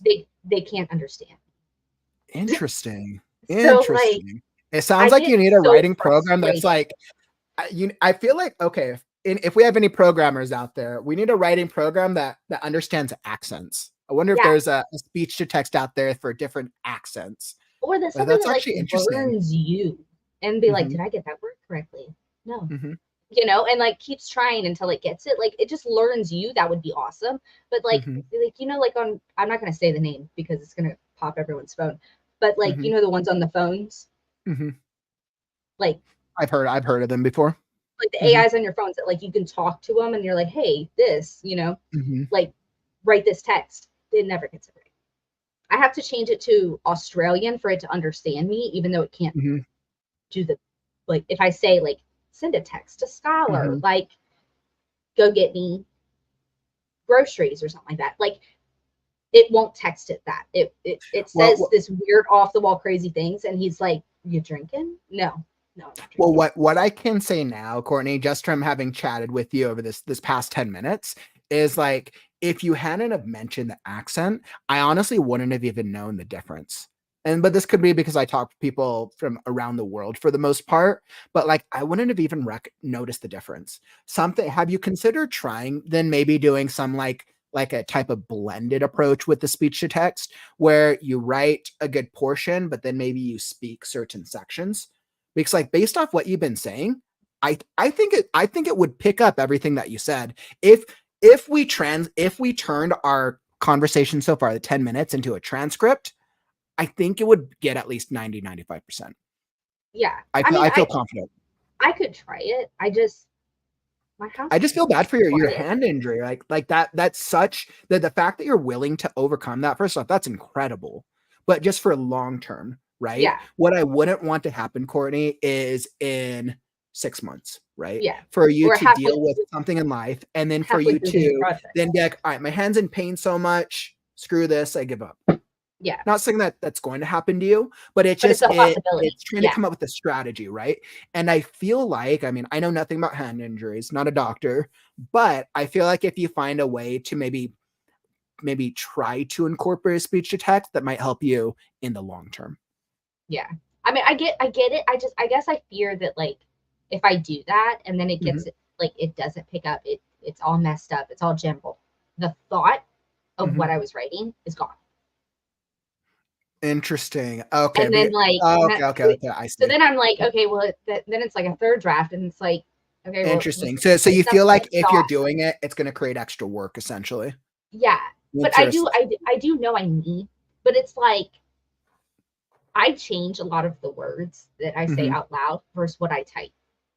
So like, I might say like, "Oh, pass me that pen," mhm, but in texting.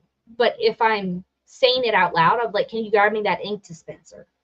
Because mhm. I know ink dispenser doesn't come out ridiculous, Interesting. and people can Have understand what I'm saying.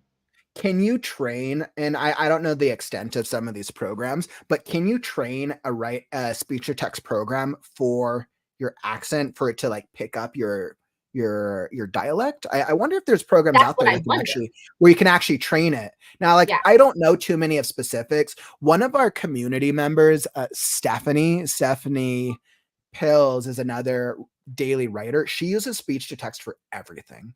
Next time she's in the stream, I'm going to ask her. But I think it's probably just a matter of research. I mean, Yeah. like, think about AI, right? Think about where we're at with AI. There has to be a speech to text thing that's using AI now to learn Yeah, well, then as a learning. think about all that's happening with AI and writers right now. That's Mhm. not an actual benefit to me. What's that?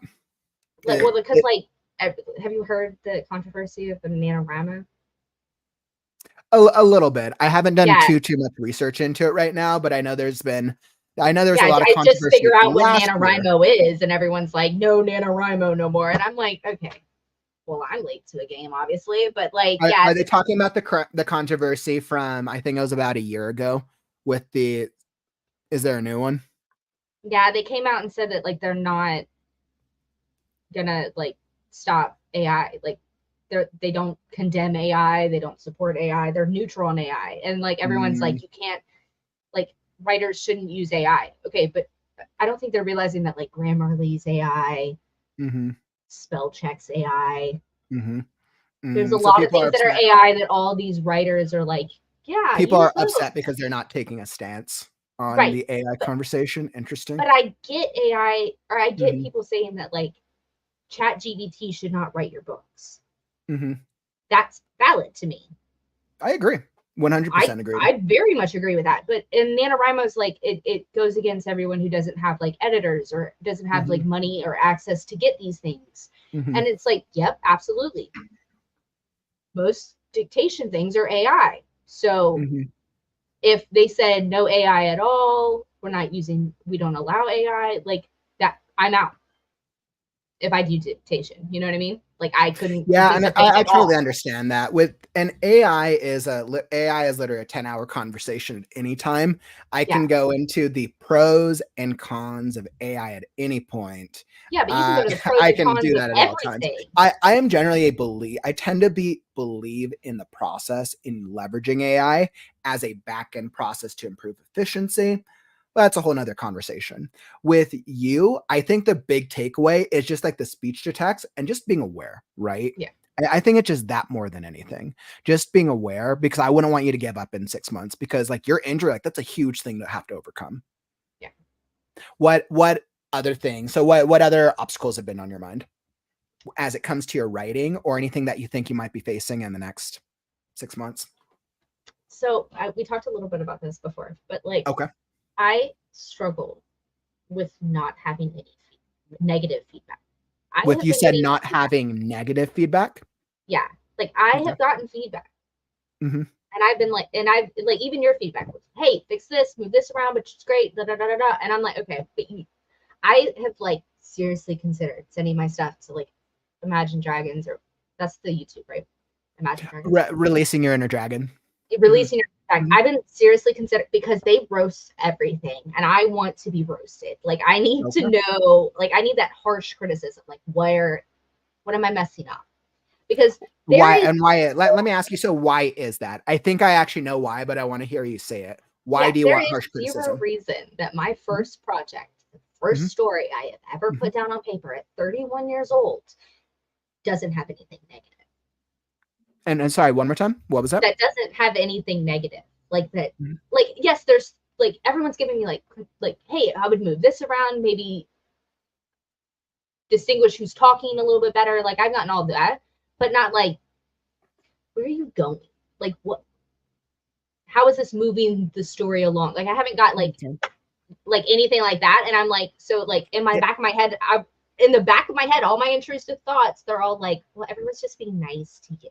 interesting. Like So okay, okay, I see where you're going with I this. need someone to So be mean, so I don't think the everyone's being reason nice. the reason there's this, it sounds like there's almost an imbalance, is because you have these expectations that there's these glaring problems with your story that you're not receiving that feedback in so far. So I'll actually give you a really great recommendation, whether that's the next time like we do something for you, or if you go to Releasing Your Inner Dragon or whatever. It's literally clarifying what your expectations are, right? So if like, Yeah. hey, I want, as honest feedback as possible, great. But you want to get more specific than that, right? So if like, where do you feel that your store, where the problems are? Well, okay, two things. First off, where do you feel your problems are as a new writer, right? And maybe that's like, hey, I just don't have that many like skills yet. Maybe I switch character point of views often, or maybe my dialogue kind of feels flat. It could be one thing. The other thing is the logistics of the manuscript itself. Like, all right, maybe how many problems do I think there are in this specific manuscript? When you reach out to somebody, if you clarify what your expectations to them are, and you're clarifying it actually mostly for yourself, but Right. by saying it aloud, writing it aloud, being like, okay, first off, I start with, I am fine with you going as roasting it, as going as direct as possible, because I want to be as good of a writer as possible. This is my first book.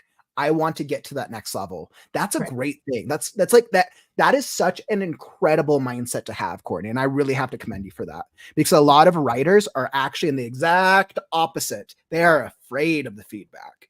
Well, yeah, So and like every video let's for a I moment, watched let's before I started. recognize that's an amazing mindset to have. Yeah, every So, video I watched before I started, they was like, be able to take negative criticism. Like, mhm. people are going to tell you your stuff is shit. Like, you need to be able to accept that. And I'm like, Mhm. all right, before I start, I got to be ready to accept that. So I was ready to accept that. And then I didn't get that. And I was like, I guess people are nicer than they were 5 years ago. Because, like, all these videos were so old. And I was like, that doesn't seem realistic. But, like, And yeah, so it's like, so on top of that, right? So if you've clarified what your expectations are of their overall response, what you're doing is you're actually giving them permission to give you feedback. And yeah, that is actually, or give you feedback in a way that feels authentic. So that's the first thing. Clarify expectations.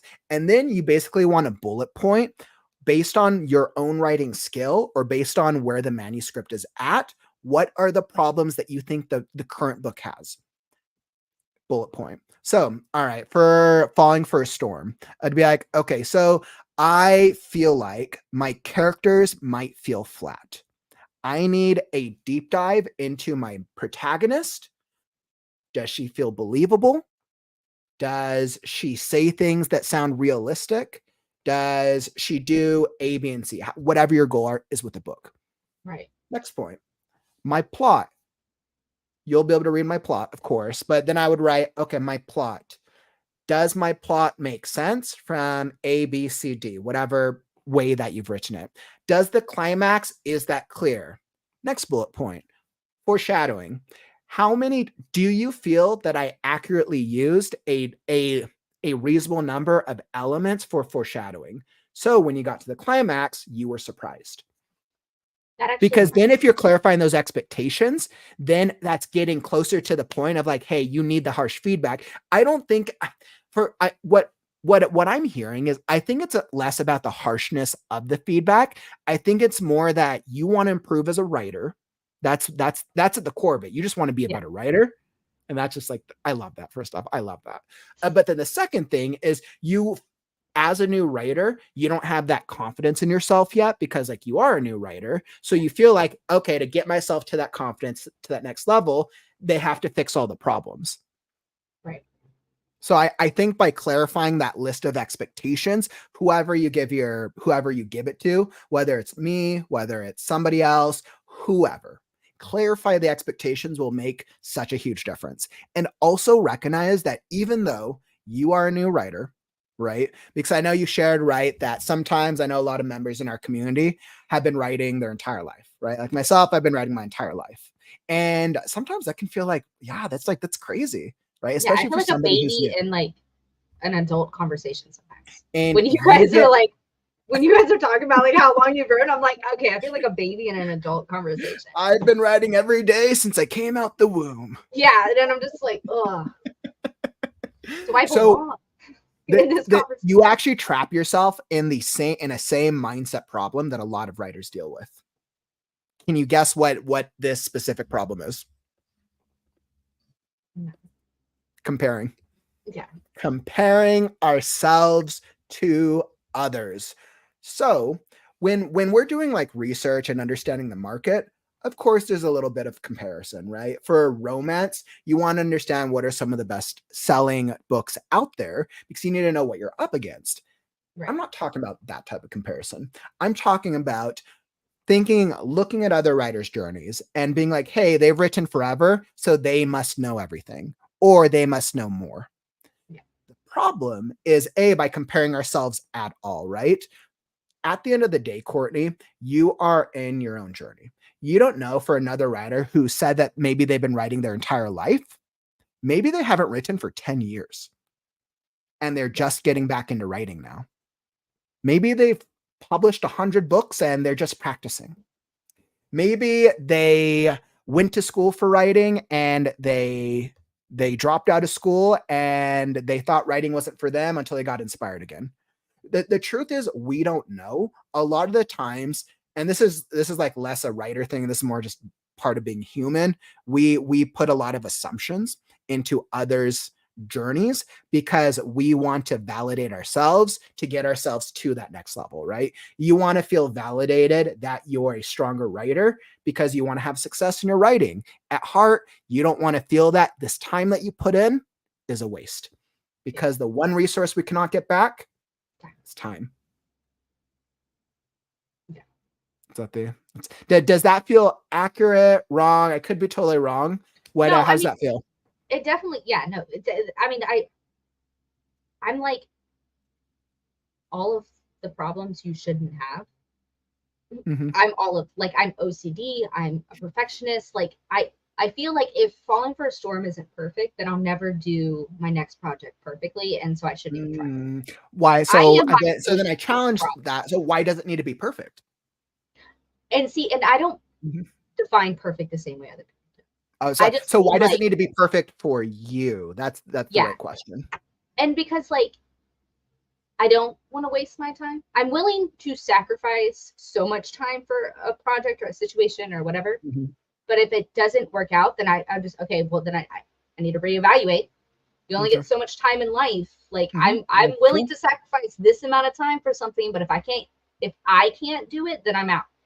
Okay. There's other people that are able to do it, so I'll back out, give the space to those people. But like that's how I go through life, and it ain't got me very far. So maybe that's probably not. I mean, clearly it's worked for you a number of times. So then I think it's also understanding for this commitment with writing, what does success look like for you?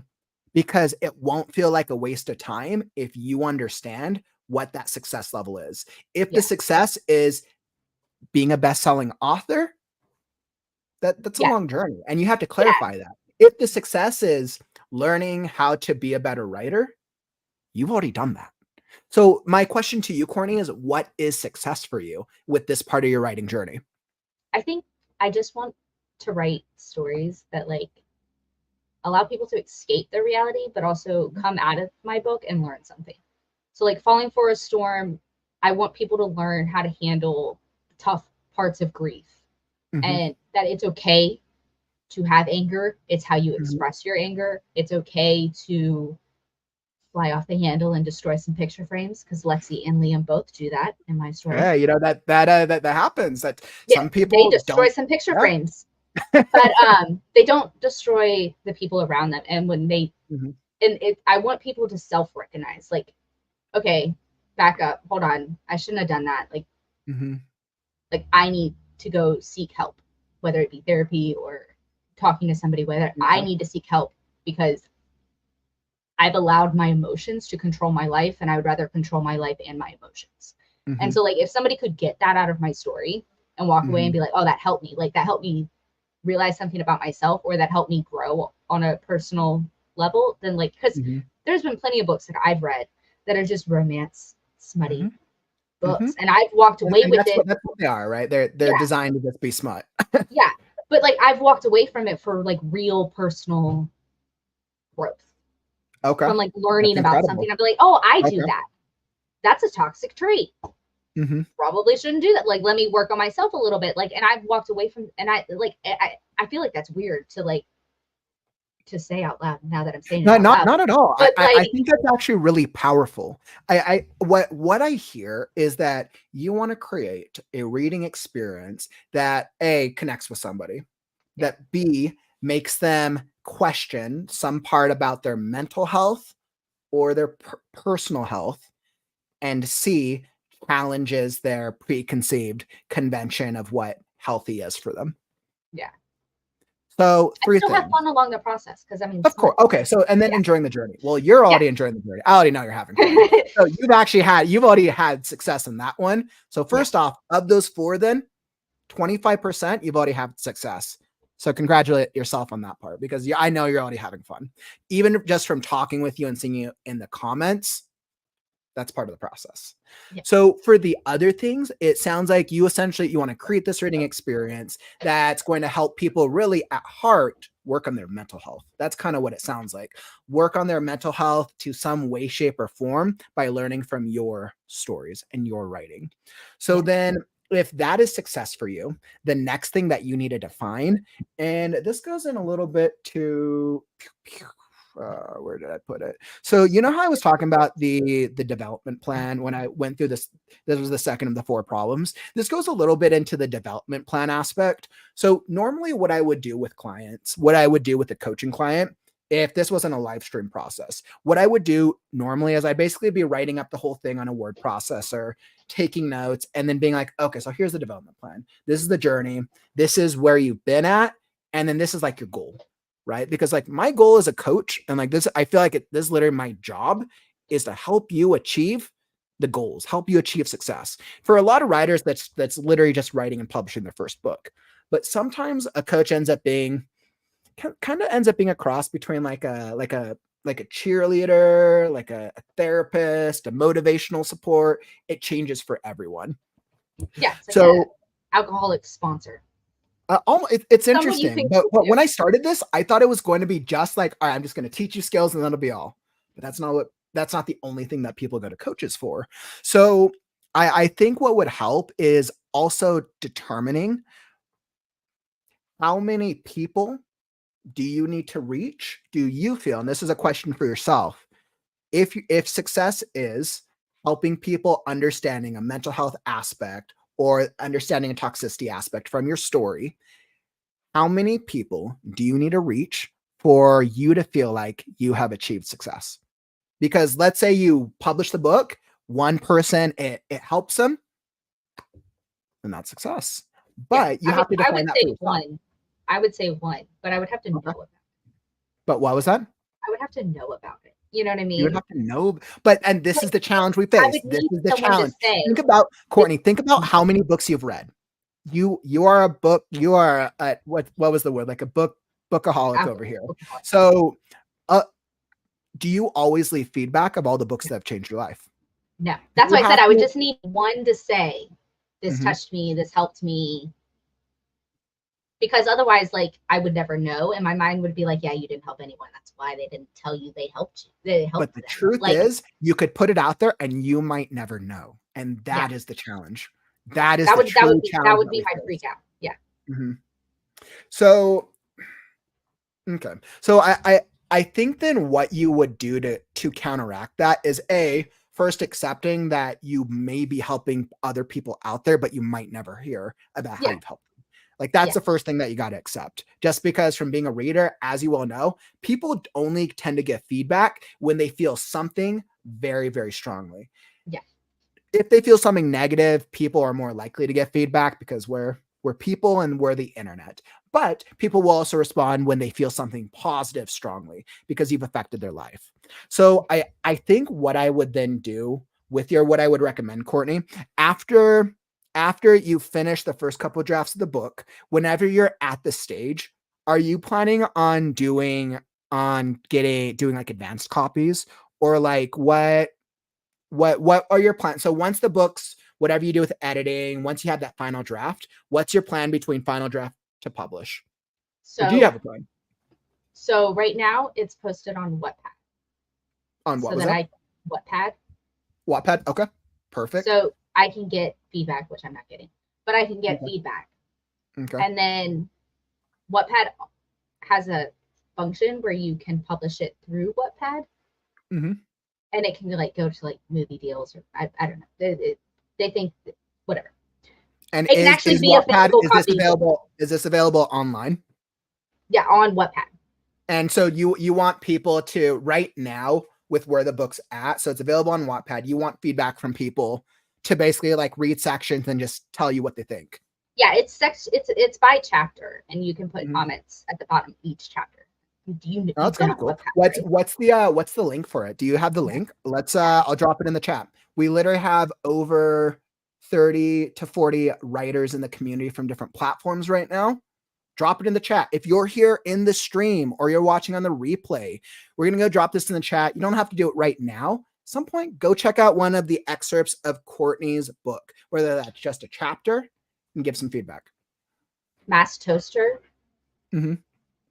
does not want to read chapter 15, 16, 17, or 18. Okay. If you Mass are Toaster. like Mass Toaster and you don't want smut, do not read past 15. So with that, I think then what you have to clarify is when you do it's this. clarified on the chapters. Okay, like it says spicy. As long as you give the audience warning, then basically you're giving the reader permission to choose yes or no. Yeah, Perfect. but just before you go into there, like I did clarify on the chapters which ones were a little spicy, and then that way people are aware, because I do understand that sometimes you're not in the mood and stuff like that. So you see what I'm doing right now, Courtney. I mean, this just works out well because we're in a live format right now. But usually like this type of thing is what I then suggest. Like if you need feedback, the way to do it is you got to go find communities and you got to ask for feedback. But the easier way is right now, because it's a live stream and this is a one-sided thing, I can throw it out in the comments. But normally do like a like for like is a really easy way of going about it. Hey, I need feedback. If you go on, are you on the Facebook writers groups? Are you on any Facebook writers groups? I'm on so many. Perfect. So you already know what you see, right? So then you're probably familiar with your Facebook feed when you're seeing the different writers group posts. Yeah. Of those Facebook group posts, how often do you see writers who are advertising a book, asking a question about the writing process, or doing something that's writing related? Yeah. I mean, I see it a lot, but a lot of times I'm seeing like they want ARC readers, or they want like their books just being like published and like the drop date or whatever. And it's like, and I'm like, I'm not there yet. Where are the people that are with me right now? Like, and I'm so like, I mean, that's where I'm starting. I feel like everyone's like ahead of me. Again, a baby. Hey, there's that comparison again. There's that comparison again. Yeah. I'm still out there though. Like I'm still like, hey, I want to get to where you're at. So come help me get there. Like, like I'm still out there like asking for all that. But yeah. Courtney, I think you could easily put out, and part of success with social media is really just consistency. Yeah. The reason the WriteNow community is here at this stage is because I've live streamed for 250 days. Like I'm a weirdo. People don't do this. But I'm on TikTok doing that, like for Falling for a Storm, like posting. Awesome. So you're having success and stuff like that. And like I have I have the link like everywhere. My Instagram, my face, like everywhere. And I'm like, I actually have a running this tally right here is how many people have viewed my Wattpad story and how many people have like voted for it. Woo! So that's always so exciting. Trust me, it's my motivation. It's because this is the thing. We don't always seek out. We don't always like need the external validation, but when it comes in, it feels nice. Yeah. So I just want to know that like my time's not being wasted. I think that's like, to boil it all down, I just want to know that my time's like, I'm not wasting my time. And I think that this is the challenge you face, right? So I think if you look at your time as 25% of your expectations is to have fun. Yeah. I'm definitely doing it. So from that aspect, your time hasn't been wasted. Yeah. But clearly that's not enough for you. Part of that time wasted is external validation. And this is the same trap that a lot of writers fall into, because you're falling into, I need external validation. And unless I come up with a system, right? Me dropping this in the chat, that's just one thing. But unless you come up with a system to ask for external validation, you never reach that point. Now, of course, when you publish it, it's once again, you have to come up with another system to ask for external validation. Yeah. There is the 1% that you put it out there, the algorithm loves it and it gets served to a bunch of people, right? That's 1%. But we're not going for the 1% because we live in the 99% of people who aren't that lucky. If I'm lucky enough to win the lottery, I don't know what I'll do. We'll do something really cool. Yeah. Do you play the lottery though? Not at all. Exactly. Exactly. So what I would suggest, or what I would recommend after this, or after the session at some point today, Courtney, is write down on a piece of paper, notepad, on your whiteboard. I love whiteboards because it's always there. I have a whole wall of whiteboards. I was like, I don't know what I might have some NDA information, so I don't think I can show it. But That's fine. normally, I always look at the one that's always behind you and see if you I know. change I've been kind of lazy with not actually adjusting that. When I put it up there, I'm like, all right, I'll do something cool and I'll like do different things with it. And I just need to update that process. But so what I would recommend is somewhere write down what your clear expectations are, even if it is the external validation, the so and so, because you just clarified, right? Like, all right, you just want external validation that your story has changed or helped somebody in one way, shape, or form. One person is not going to be difficult at all. You're probably going to be able to achieve that before you even publish the book. Clearly, if those are truly your only expectations, continue thinking through it. Writing it down helps you physically externalize it and then visualize it. Put it on the wall. So then the next time you start feeling that the compare contrast game, the next time you start feeling like, oh, you know what, I feel like I'm wasting time, prove to yourself, this is my expectation. This is the system I have in place to help me achieve that expectation. Yeah. Does that sound like something that would help? Absolutely. Yeah. Cool. Cool. I honestly, as much as the Army goes over, have goals, set goals, write your goals out. I'm surprised that I haven't done that. Although it's because setting expectations is a better way of saying it than have goals, set goals. Like I feel like I got goaled out from the Army. So like setting expectations, like where like, I don't know, that just sounds better. It clicks awesome better, I guess. And that's usually 9 times out of 10 where I see with writers when frustration comes into play, when negative feelings, because we don't have clear expectations either within ourselves or with an external factor. Yeah. So awesome. And then if this was like I said, if this was a real coaching, or not a real, but if this was like a paid coaching session, I'd basically be writing all of it down and then I'd send you the notes afterwards. Yeah. I mean, it's almost better. It's on your YouTube. See it. I know, right? So yeah, so I think we've hit a good point here, Courtney. We've been at going a little bit about 30 to 40 minutes. Before I wrap this up, are there any like other like burning questions that you want me to touch upon? Because like I can already tell we could probably talk for hours. This is always the challenge with clients. Clients are always like, all right, Jared, I need help with this. It probably won't take that long. We'll only do like 30 minutes. And then I'm like, that's a kiss of death. It always takes hours. Like I know what writer. I know writers, especially when doing book development stuff too. Like, so there's maybe two. One of them you could probably answer really fast, and then two of them, or the second one, it might take a little bit. But the first one, the fast one, is how do you build like world building in a contemporary romance where the world already exists? Ooh, I love that. So that was one of the feedbacks I got from my critique, was that I didn't world build enough. But okay, so that is a great question. You're actually not the first one to ask this question. So world building is different for each genre. World building for a fantasy world, and what you have to do is you also have to take into consideration what are readers' expectations of world building in your genre.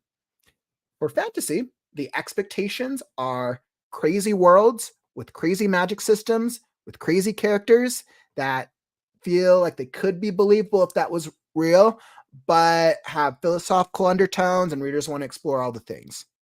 But that's fantasy. Romance tends to focus predominantly on character journeys, right? Because not to say that in the other genres that character development isn't as important, but in romance, people tend to care the most about the connections between the protagonist and whatever romantic things are happening. So when I'm thinking about the romance genre, I would think of it from two perspectives. One, what is your core hero? What is your core hero's journey? So remind me your protagonist's name again. Lexi. Lexi. Strong. Yep. So Lexi. So Lexi Strong, which I love the name, by the way. Storm. I think that's a good. I think that's a good naming structure. So for Lexi, when we think about world building, and you actually kind of did it in the excerpt that we read on the past critique show, you kind of did it a little bit. World building is what types of object. Now, okay, you don't have to set up Earth. Clearly, we know that it takes place in the present day, or it takes place. Wait, what was the time period? It's present day, right? It's contemporary. So yeah, so it's like it's think last year. That's when it. Yeah. Okay. Yeah. So last year. It's and still then contemporary. Chapter 1 starts at like present day. Okay, but contemporary anytime within the past 15 years, unless it's like related to the pandemic, generally. So. Yeah. World building for you, it's great because you don't have to set up the world of Earth. We already know what Earth is like. What you have to do is you have to set up the world as it pertains to Lexi's world. A great way to think about world building is when you are okay. So I want you to do this later on in your room. Close everything that you've closed. And you could do this for yourself. You could actually do this for a partner, a friend, whatever. In your room, turn off all the electronics, all the things, take out a notepad, write down what are all the things that make your room unique to you. You could do this with a friend's room. You could do this with a partner's room. You could do that. This sometimes can work best with a room you've never experienced. This can also work for like a coffee shop. You can go into public and do this. But you just write down what are things that make that environment unique. Let's think about Starbucks because we've all been to Starbucks. We probably know what a Starbucks feels like. I only worked for Starbucks for 10 years, so I clearly know what Starbucks feels like. But that's because that's a chain. We probably both have a good understanding of what to expect. When you think about inside a Starbucks, you think about they have that kind of coffee shop vibe. They have that music. They have a certain type of music. Sometimes it's poppy. Sometimes it's not so poppy, depending on who's working. They have the same kind of tables. They have those kind of like tables that make it feel like, okay, it's a coffee shop, but it's that chain model. They have restrooms. They tend to be cleaner, hopefully, depending on the Starbucks you go to. But in comparison, a Starbucks bathroom is probably 9 times out of 10 a little cleaner than like a McDonald's bathroom. What are other things? You have that condiment bar. You have the way the baristas interact. You have the way with the aprons. They have their uniform. There's a certain vibe with Starbucks baristas. All of those things, if I was to write a scene or write a chapter about being in a coffee shop, all of those elements are world building. Okay. Mm-hmm. It's basically what are all the details? What are all the different elements that pull you in to the world of your protagonist story? Now, how you go about it changes for every story and changes for genre conventions. So a good point, a good way to look at it is in the world, because it's not just the things that are there, it's also the way that your character is perceiving them, right? Because one character can walk into Starbucks and feel one way and it comes across as an amazing experience. One character goes into Starbucks the same exact way and it's the worst experience in the world because it's different perceptions. So then the challenge as writers is how do we set up a world that feels authentic to our character's journey based on their perception and that it's serving their journey and the plot. Okay. Because that was one of the things you guys said on the critique show, that I needed to world build better. Okay. Yeah. So what I would say is like in each of the environments or each of the scenes, think about what are things that's unique to Lexi. And then in addition, when you get feedback like that, like, cool, that's a good indication. I always like to take that a step further and ask like, awesome. Can you mention, are there any specific things that you felt was lacking as a part of world building in the romance genre? because they said you need a world build better. I always like to go a little bit more specific because once again, remember feedback's subjective. Yeah. And that's the thing to always keep in mind. Feedback is subjective. Sometimes it's all great. Sometimes it's not all what we need, but you just have to take that into consideration. Fair. So definitely something to think about. And then the second thing, so the first thing is think about world building in terms of your character's perspective and doing that doing that exercise with like your room or a coffee shop. It gives you an idea of like, okay, well, that's your world. And you clearly perceive that a different way. You could even ask her, let's say you did a partner or a friend. You could ask them, hey, how do you perceive it? What do you think about your room? You guys are going to have two different perceptions of it. Yeah, that's fair. And then the second thing to take into consideration is your genre conventions. You are an avid reader. So you are probably familiar with some of the popular things that make up romance genre conventions. Readers are going to have certain expectations of what world building is for the romance genre. Right. The way you can figure that out is write down a list of like your 5 favorite romance books that are contemporary because your book's contemporary, or check out some of the best-selling books that are currently on the market and ask yourself, what are reasons that those books, how are they world building? Yeah. And that's another good way because you want to split it up between what's the world building that needs to take place for your specific story, and then what is the world building that is accepted by readers in the romance genre. And it's kind of that blended approach. That's and then my Awesome. second one was also another critique from Saturday, which was how do I get my plot in the first part?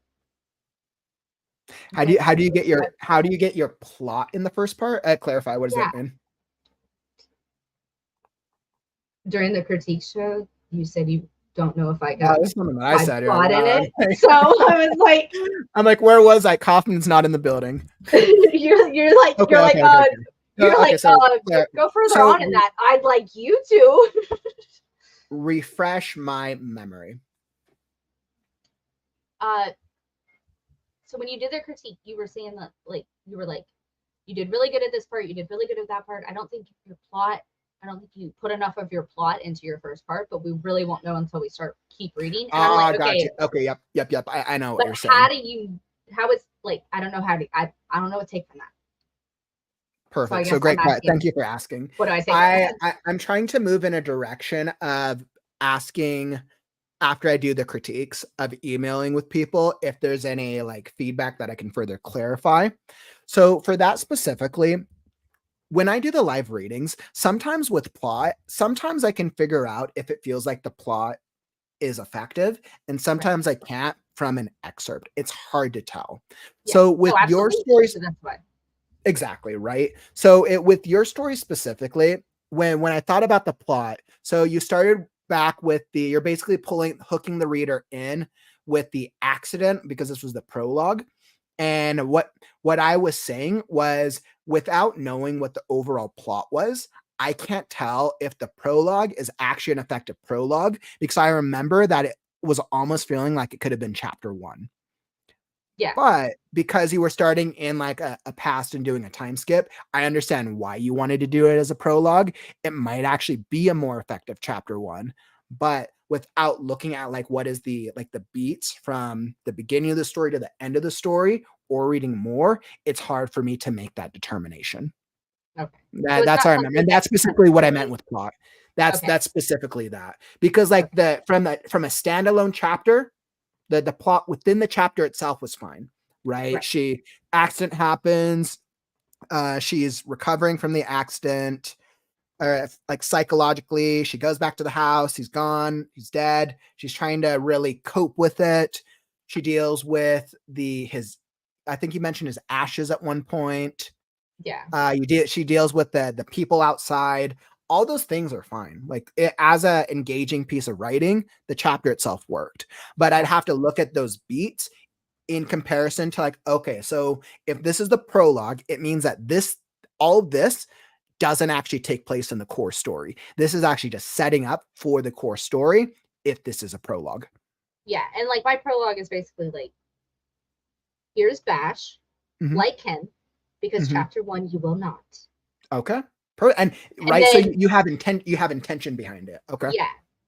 And there's like a lot of foreshadowing that happens in there, and that you're just kind of like, wait, hold up, like because once you get to and so many people are like, I don't read a prologue, I'll just go straight to chapter 1. So I was like, okay, well, that's how everyone feels.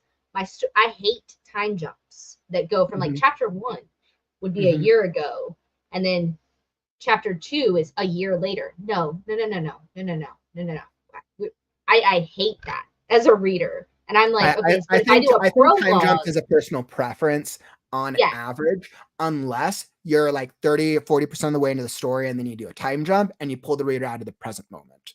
I think yeah, there's a way to do time jumps, but it also depends on where you're at with the story. That's why right, 9 times out of 10 readers generally or writers generally use time jumps as prologues because it's easier to do the time jump, do the setup for it's generally world building a lot of the time, yeah. 9 times out of 10, but yeah. Yeah, because otherwise, like, and I wrote it that way so that when you read chapter 1, if you skip the prologue, which you can do, you can skip my prologue. You're just not going to get all that foreshadowing. You're also you're still going to get connected to Bash or Sebastian in a certain way. Mhm. But if you read the prologue first, you'll be more invested. And I Interesting. tried to do that So with that person. if you take out the prologue, does the story still make sense? Yes. Perfect. So the prologue is essentially giving additional foreshadowing, context, and description for Bash, for so that character and the plot itself. Yeah. Like Awesome. that Yeah, was my goal. I think that could potentially work. For me, I would have to do research into romance in general and see what like average romance prologues tend to be. I'm super familiar with fantasy prologues, little less familiar with romance prologues. Yeah. Like, so on all the ones I've read, the romance prologue is normally like one point of view, Mm-hmm. and it's always like what significant event happened that made them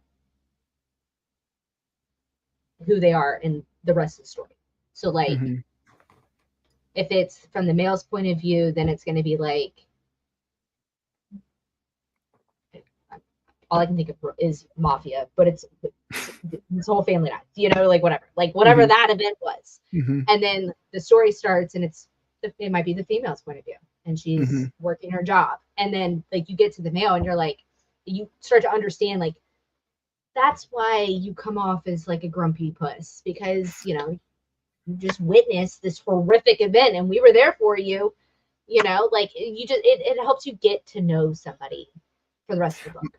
My gut tells me, Courtney, with in the combination of what I've read and knowing you and then your skill level, and my gut tells me that the prologue does work, but it's probably just going to need to be shortened. That's what my gut tells me. It probably is going to just need to be much Yeah, because shorter, you didn't even but do the whole that it prologue. works as a foreshadowing element, and Yeah, that it for the could work.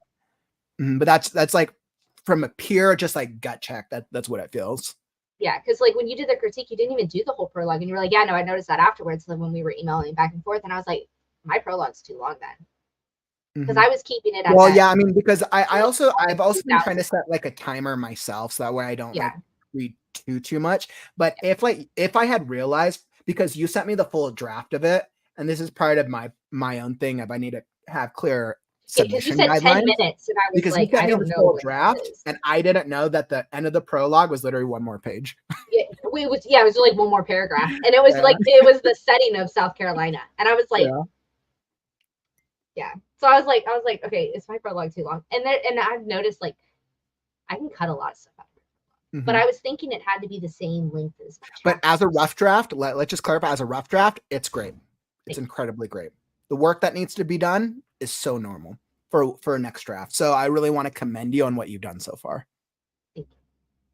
And with that, Courtney, I'm going to wrap up the coaching session. That's fair. I hope that you got a lot of value out of this. Like, Oh, I really absolutely. hope that this helped. Yeah, absolutely. I definitely am gonna DoorDash more so I can pay your $99 a month. Woo! I was like, ooh, okay, I guess I should probably like explain. I'll explain that next. But It Courtney, was on thank the you it again. was on behind you. Oh, great. Yeah, I was like, it was literally the one that was right behind me. Yeah. Awesome. Well, Courtney, you asked some absolutely great questions. And if you have any questions from this coaching session at all, email them to me. Will do. Awesome. Perfect. Thank you again, Courtney. I'll drop you from the screen, but you're welcome to stay in if you want to chat after the stream. Okay, thank you. Awesome. All right. Beautiful. So, everyone, let's give Courtney a round of applause.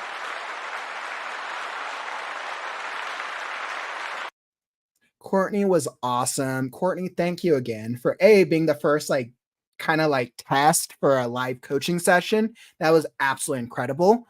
And I literally had a lot of fun. One of the things I love coaching is because I have fun helping writers exploring the psychology behind it. Because a lot of times we're our own worst enemy. And then also figuring out what are the logistics to overcome the problems. So that's a mix of two. Courtney was awesome. And then Courtney, it also sounds like that some of the writers in the community are going to check out your book or check out some of the feedback. So you might be getting more feedback on your Wattpad soon, which is exactly what you wanted. So I hope that helps out. And yeah, that's what I got. So let's hop into, we're going to be touching into the remaining 4 problems that prevent writers from publishing and finishing writing their books.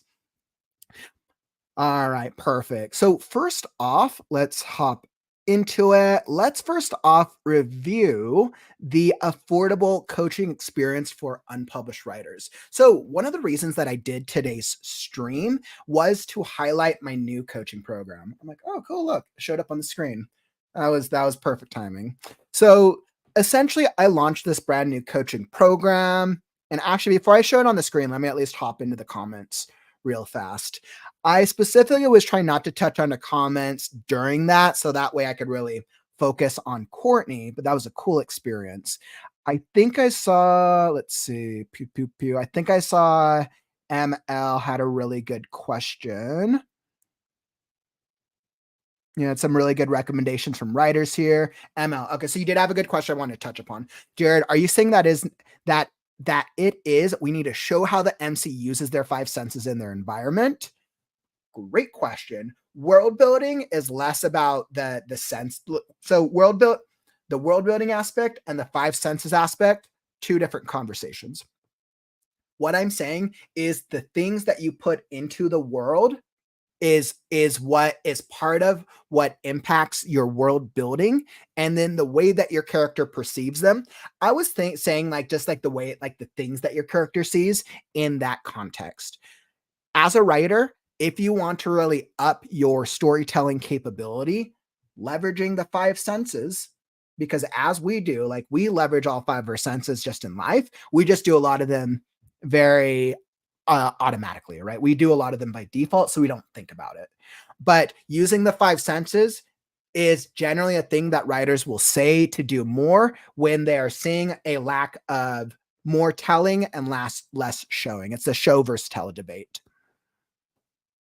So world building, I'm saying is incorporate the things into the world for your character's journey, and then the way that your character perceives them. And that is going to play a little bit into the 5 senses. If your character walks into their room and their world is movie posters and a torn bedding and they're messy, they have clothes all over the place, then the smell, like it's probably a smell that they're used to.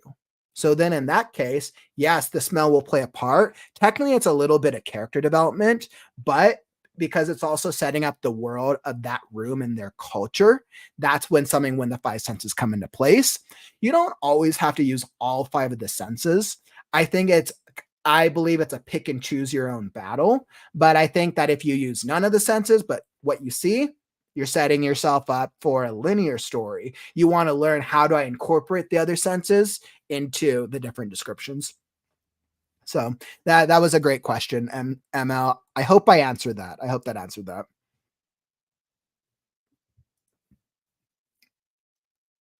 But absolutely, you should always find ways to be able to use the 5 senses. It just doesn't have to happen all the time. Absolutely.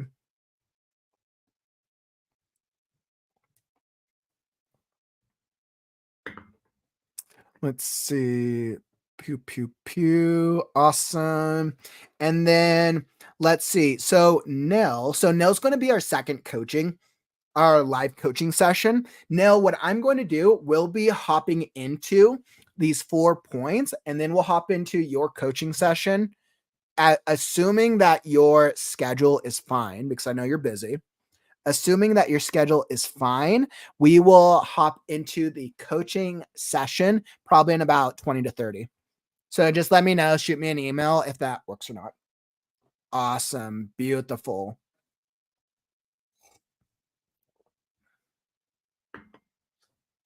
Perfect. Okay. So let's hop into this. So, as we think about the affordable coaching program for writers, so I basically launched this brand new coaching program, and I just want to explore it very, very briefly. So I basically launched this new coaching program. I've been doing writer coaching. I just built an entire web page and an entire landing page for it. The page itself really just speaks to a lot of the problems that writers deal with when dealing with a writer coach. A lot of writers don't really realize, like, okay, I need a writer coach. They're just not like, okay, I need it for this thing, and this thing. The page itself just goes into some of the background problems that writers deal with and what to expect. A lot of times, sometimes it can be structural problems. As you guys just experienced during that live coaching session, the first half of it, we kind of hopped a little bit into mindset. We hopped a little bit into process as well. And then Courtney started asking some questions on the technique of it, which was great.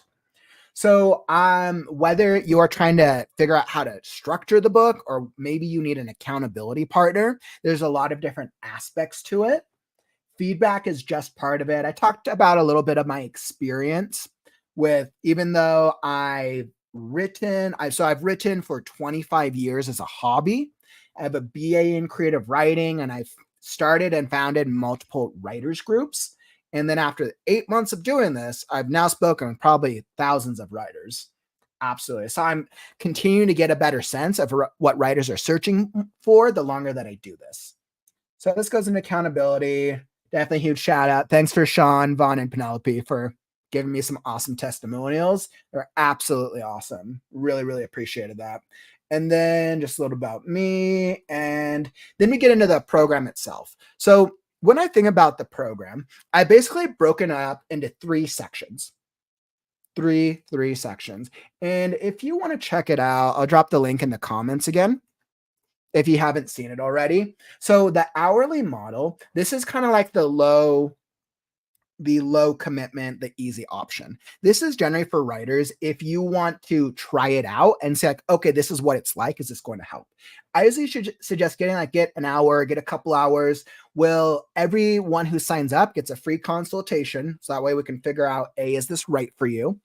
And then essentially with the hourly model, after the consultation, you can basically use the hours on whatever you want to use. Essentially, each hour becomes a writing credit, which is then deducted from your account if you want to use it towards in person or towards meetings, right? Let's say you're like, okay, I like to talk through the problems.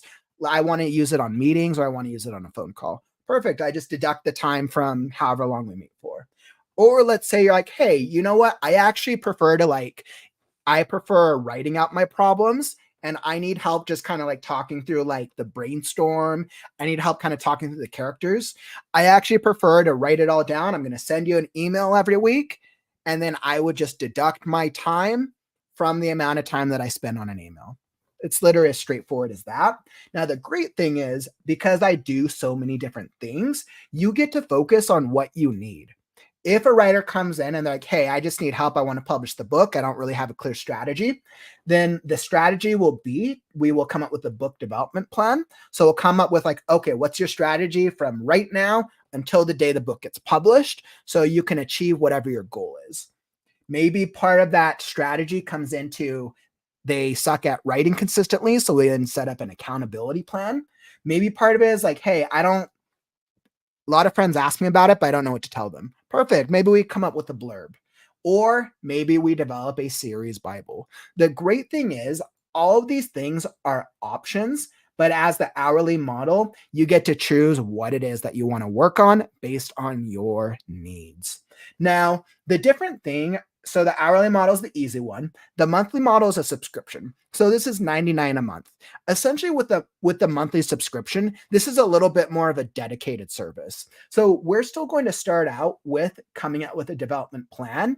The difference is we're getting weekly where we have weekly consistent check-ins, right? So every single week, you're going to get a dedicated check-in. You're also getting, as part of this monthly subscription, you're getting a weekly edit, a weekly book or script edit of, what did I put? Forgot if I put a word count on it.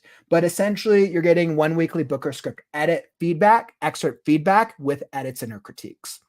I haven't figured out I need to figure out what the max is for it to value time. But essentially, every single week, if you're doing the subscription model, you can do consistent, nonstop weekly emails and messages. So that one's just a given for any client. You get that for both hourly and monthly. The difference is hourly, it gets deducted from your account, whereas monthly, it's included as part of the service. So not unlimited email and messaging questions, right? Now, depending on however many you send and my client, I generally am able to commit to pretty quick response time. It just depends on what your consistency is. By clarifying, like, hey, I probably plan to send about 2 to 3 emails a week, I can build that into my schedule. You also get one weekly coaching session. You also get the one weekly book or script excerpt feedback with edits and or critiques. The great thing is, let's say that one week you get super busy. You're like, yo, I got school this week. I got kids are taking up all my time. The coaching session and the book critique feedback or excerpt feedback carries over. So, or you can also do a mixed approach. Let's say you're like, hey, you know what? I don't really need to meet in a one-on-one coaching session this week. I kind of just want more feedback on my book. You can give up the coaching session for the week and be like, hey, can I just do like double the excerpt length and get excerpt feedback on a 2 times excerpts? You could go that approach, or like, hey, you know what? I feel like I have like a lot more problems I need to fix with my story. Can we do like a 2-hour coaching session instead? Right? So there you go. It's interchangeable, which is great. And then if you missed a week, at the end of every week, you can one coaching session and one script excerpt feedback will always carry over to the next week. So let's say you're busy and you like get really busy for a week and we're not able to do anything, right? That can carry over to the next week. So this can be great for writers who are paying this monthly subscription fee, but let's say you like miss 2 weeks, it's going to carry over. You're getting your money regardless, because I recognize that as writers, life happens. If you're working a full-time job, some weeks life's going to get crazy. You can carry the stuff over and then you can kind of build this up on your account. So that way you will always get that $99 value regardless of how life hits you. Now, if you go full month and like nothing happens, I'd be like, okay, I might talk like, is the monthly model a good fit for you? But you're like, hey, maybe it's just this month, which sucks. Now, with the book development session, this is basically a one-time meeting where basically we will deep dive into your book itself, and we will dive into the character development, world building, structure, narrative, or world building, character development, plot, structure, and then dialogue and grammar are the 6 elements. We basically do a deep dive into it, and then you walk away with a series Bible or a book Bible, depending, and an outline and a clear plan on whatever problems are preventing you from writing. So the book development session tends to be great if you're like, hey, I'm working on my book and I'm stuck. This is great as a one-time thing. Hourly is great as I want to test it out. And monthly is great if you feel like you're ready to make a commitment to your writing process and you just kind of need that help, whether that's accountability or feedback, to help you stay in the process itself. Awesome. So that explores the program, and then awesome. So I feel pretty great about that. Wonderful, wonderful, wonderful. All right. So definitely shoot me an email if you have any more questions. Let's get into the next four problems that most writers deal with. So, all right. So we have four problems. So far we've dealt with the first four problems. We dealt with the first four problems that most writers deal with, which is why 97% of writers fail. Lack of community, lack of a book development plan, lack of a clear feedback system, lack of a book development system. And if you're just hopping into the stream and you missed out, don't worry. I'll actually be re-uploading next week the highlights of today's workshop. So that way you can check it out next week when I upload it to the stream. It'll be a condensed version. So that way you can literally just go to it for all the value. Because I want to make sure like what we're talking about today is so important. All of the things we're talking about are so, so, so important. And I want to make sure that you get the most value out of this. Okay, so first four. So problem number 5 that most writers deal with that prevent them from actually writing. And this one might be obvious, might not be so obvious. It is accountability. Accountability is the number 5 problem that most writers deal with that prevent writers from actually finishing their early books. Now, like I said, this one, maybe it's a little more obvious, but the truth is writing is a process, right? And if we've set up a clear goal, if we've set up a clear book development plan and systems and we're strategizing, but then in 3 weeks when life gets busy, we stop writing. If we don't have a clear accountability system in place, we're not going to write anymore. It's the same thing with like trying to get healthy, right? This is why people struggle with the gym. This is why people struggle with eating healthy, right? If you stop eating healthy, like sure, if you're young, you can get away with it. The older you get, the more your body's going to hate you for it. The more you feel the pain, depending on your body type. Writing is the same thing. It's with any process. If you don't have a clear method or strategy to keep yourself accountable when you don't feel like writing, you are not going to write your book. It's as simple as that. Now, I know you guys have heard the accountability conversation from many, many writers, many influencers, many authors before you. So I'm not going to hone into like you need to be accountable because I know you know this.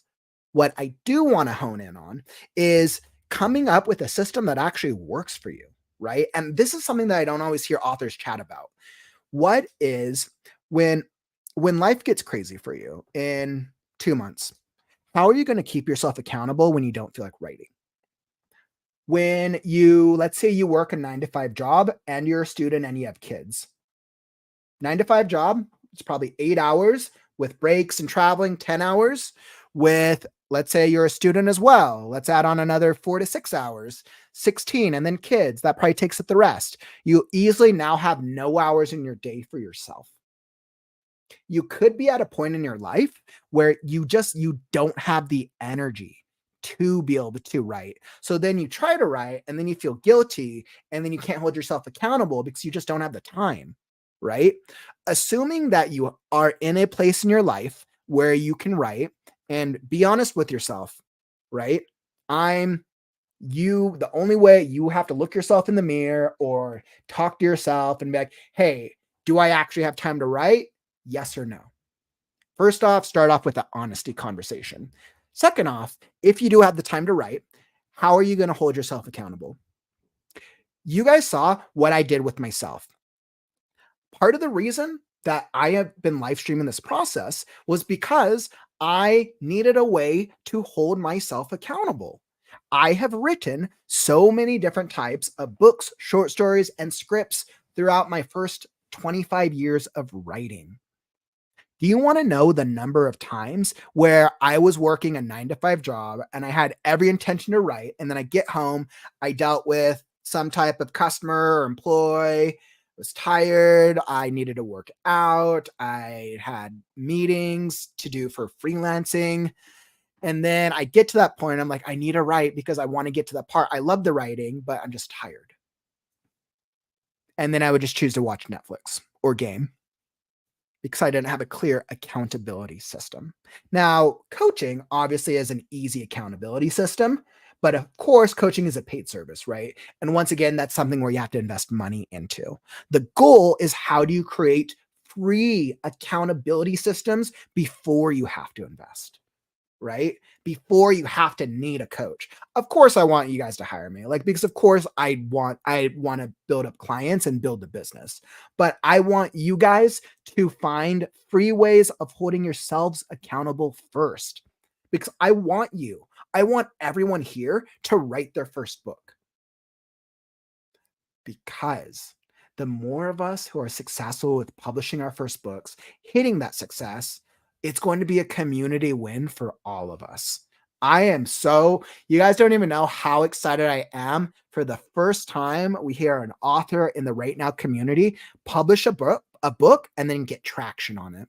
That'll be so cool. That's not a matter of if, that's a matter of when. But if we don't have a clear system to hold ourselves accountable, we stop writing when the going gets tough. We stop writing when we feel unmotivated. We stop writing when we hit a skill problem. So there's a couple different ways. There's many different ways you can hold yourself accountable from join a writing community, right? I know a lot of writers have shared just by showing up in the streams. This helps give them the motivation and stay accountable to themselves. Another thing is getting a accountability partner. That's another easy one. Another thing is having a friend or a family member hold you accountable when you don't write. Another thing is something that worked for a previous friend was money. When we pay money, we do not like to lose money, which is why coaching programs and writing programs can work, because if somebody's paying for something, like, okay, well, I can't not do it because I can't lose money. But a much cheaper thing is if you have an accountability partner or a friend and being like, "Hey, I'm going to give you $1. I'm going to give you $5, whatever it is." Or even do one of those jars, right? Every single time that I make a commitment for a writing sprint, and the writing sprint can be twice a week, 10 times a week, you choose. Every single time I do not follow through on what I set out to do, this is the consequence. You need to have a clear consequence system that is A, that works for you, and that B isn't going to minimize you from wanting to pursue the writing journey. So, clear accountability system. Accountability might actually be one of the bigger problems that prevents most writers from writing their first book, because they have fun with the first part and then it gets hard and then they don't hold themselves accountable. I think that's probably one of the bigger problems. So that is problem number 5. Wonderful, wonderful, wonderful. And Stephanie, by the way, I saw you hopped into the stream. We were actually talking about writing software programs earlier, some like speech to text programs. If you're still here, I would love to hear if there's any speech to text programs that you recommend that have worked well for you, because I know you do a lot of speech to text.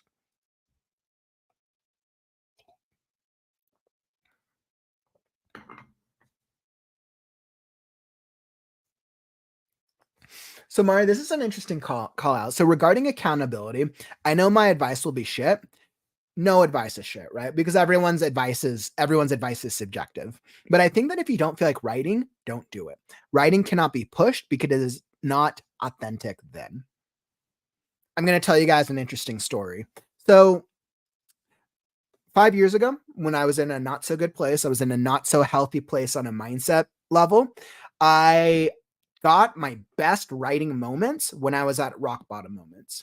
I got the truly amazing characters, amazing world, great dialogue. They were like the best scenes, best stories ever. But I could only do it when I was feeling an extreme negative emotion, because that brought out, that tortured artist trope and vibe.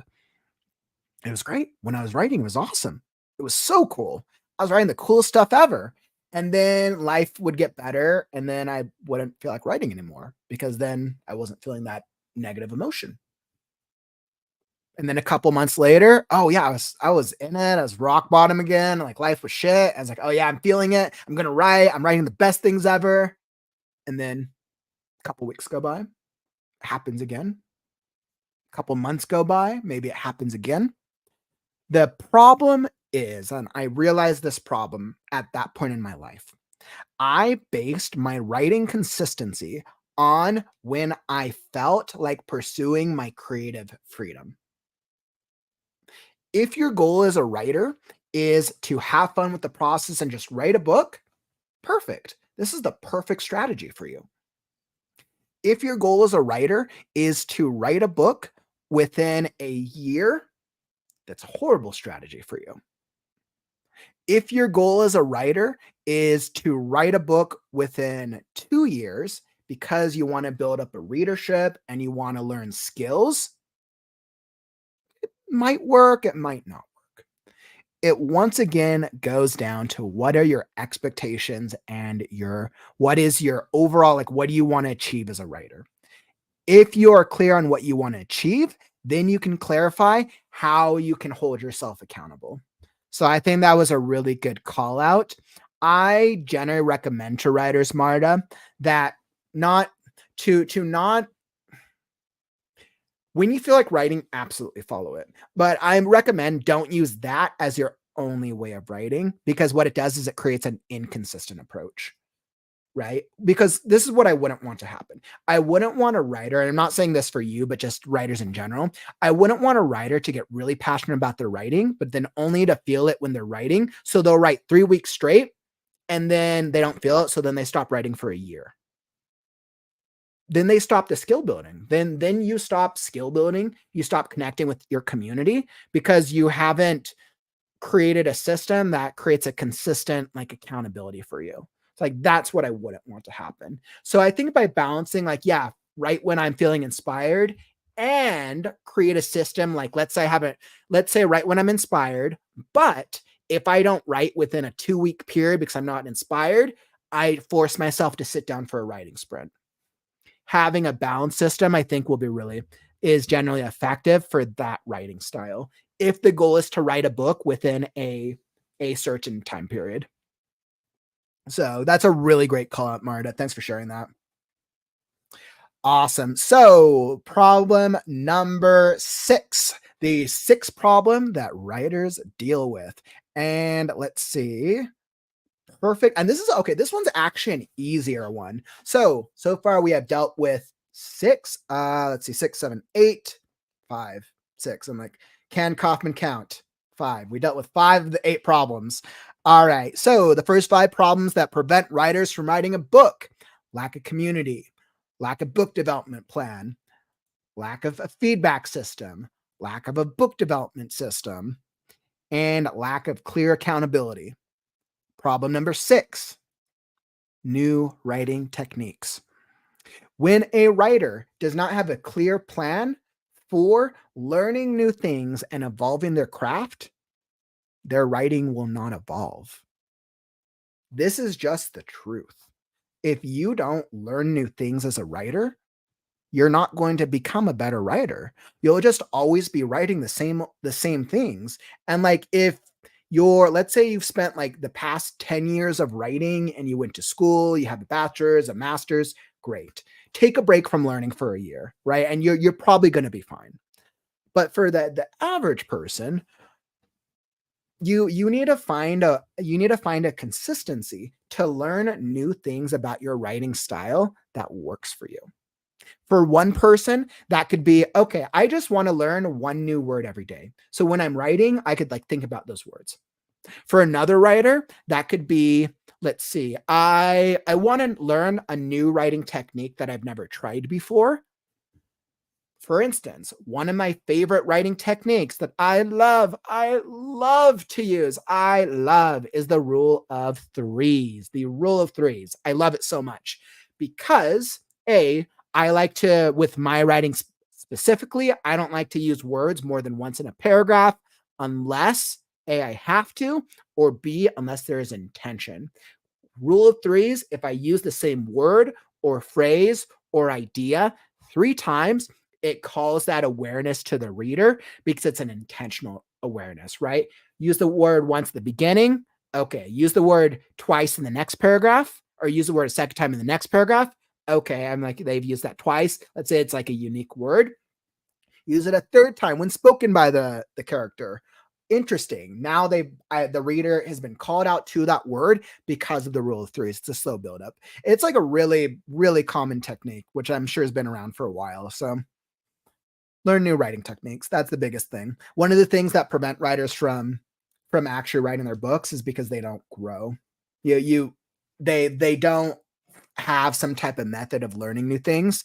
And let's say you follow writing influencers, or let's say like outside of myself, like if you're here in the Right Now community, great work, great job, good job. You are learning new things just by being here, because I try to teach something new weekly and or daily, depending on what I'm doing. So great job. Now, outside of this, how often do you want to learn something new about your writing? My strategy, I know that my problem has always been overly describing things. I know my problem has always been using too many descriptions and adjectives. 10, 15 years ago, that was a serious problem. It generally prevented my work from being very, very like readable to that next level.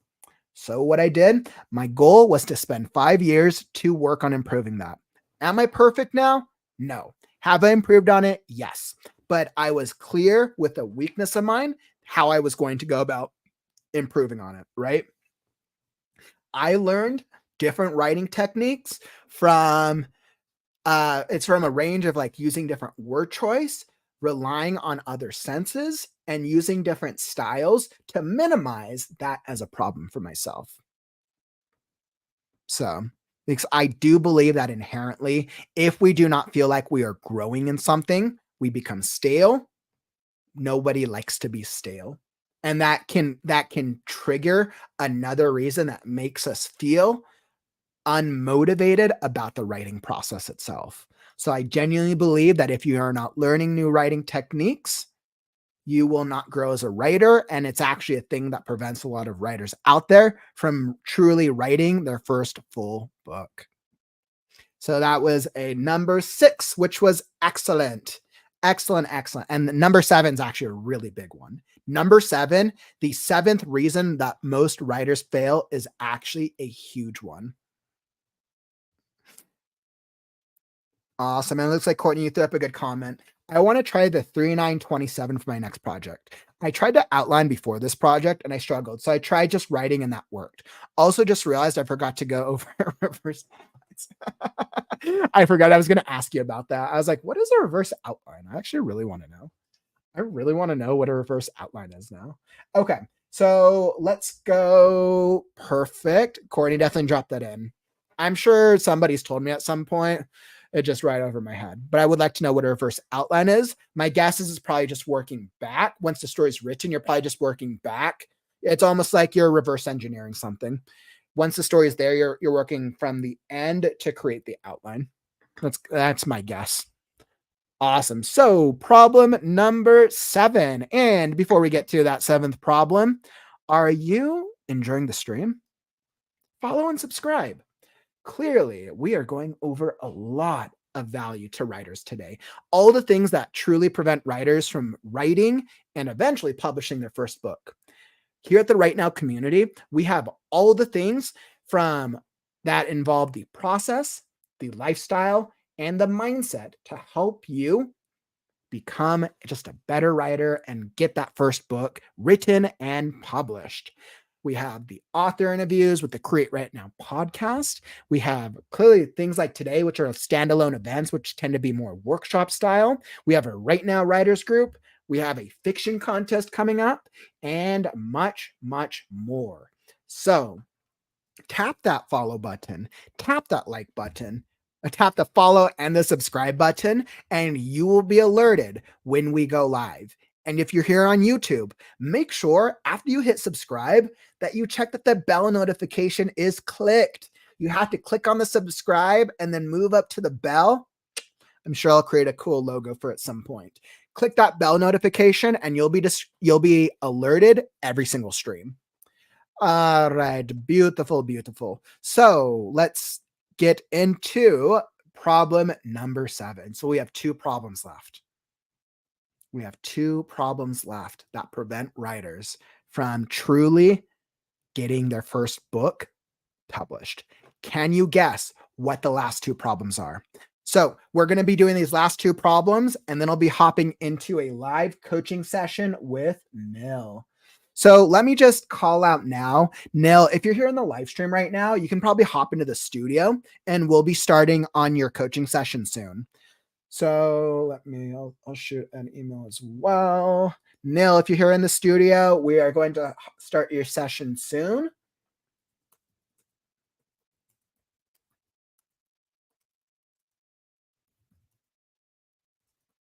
Perfect. Just wanted to do that.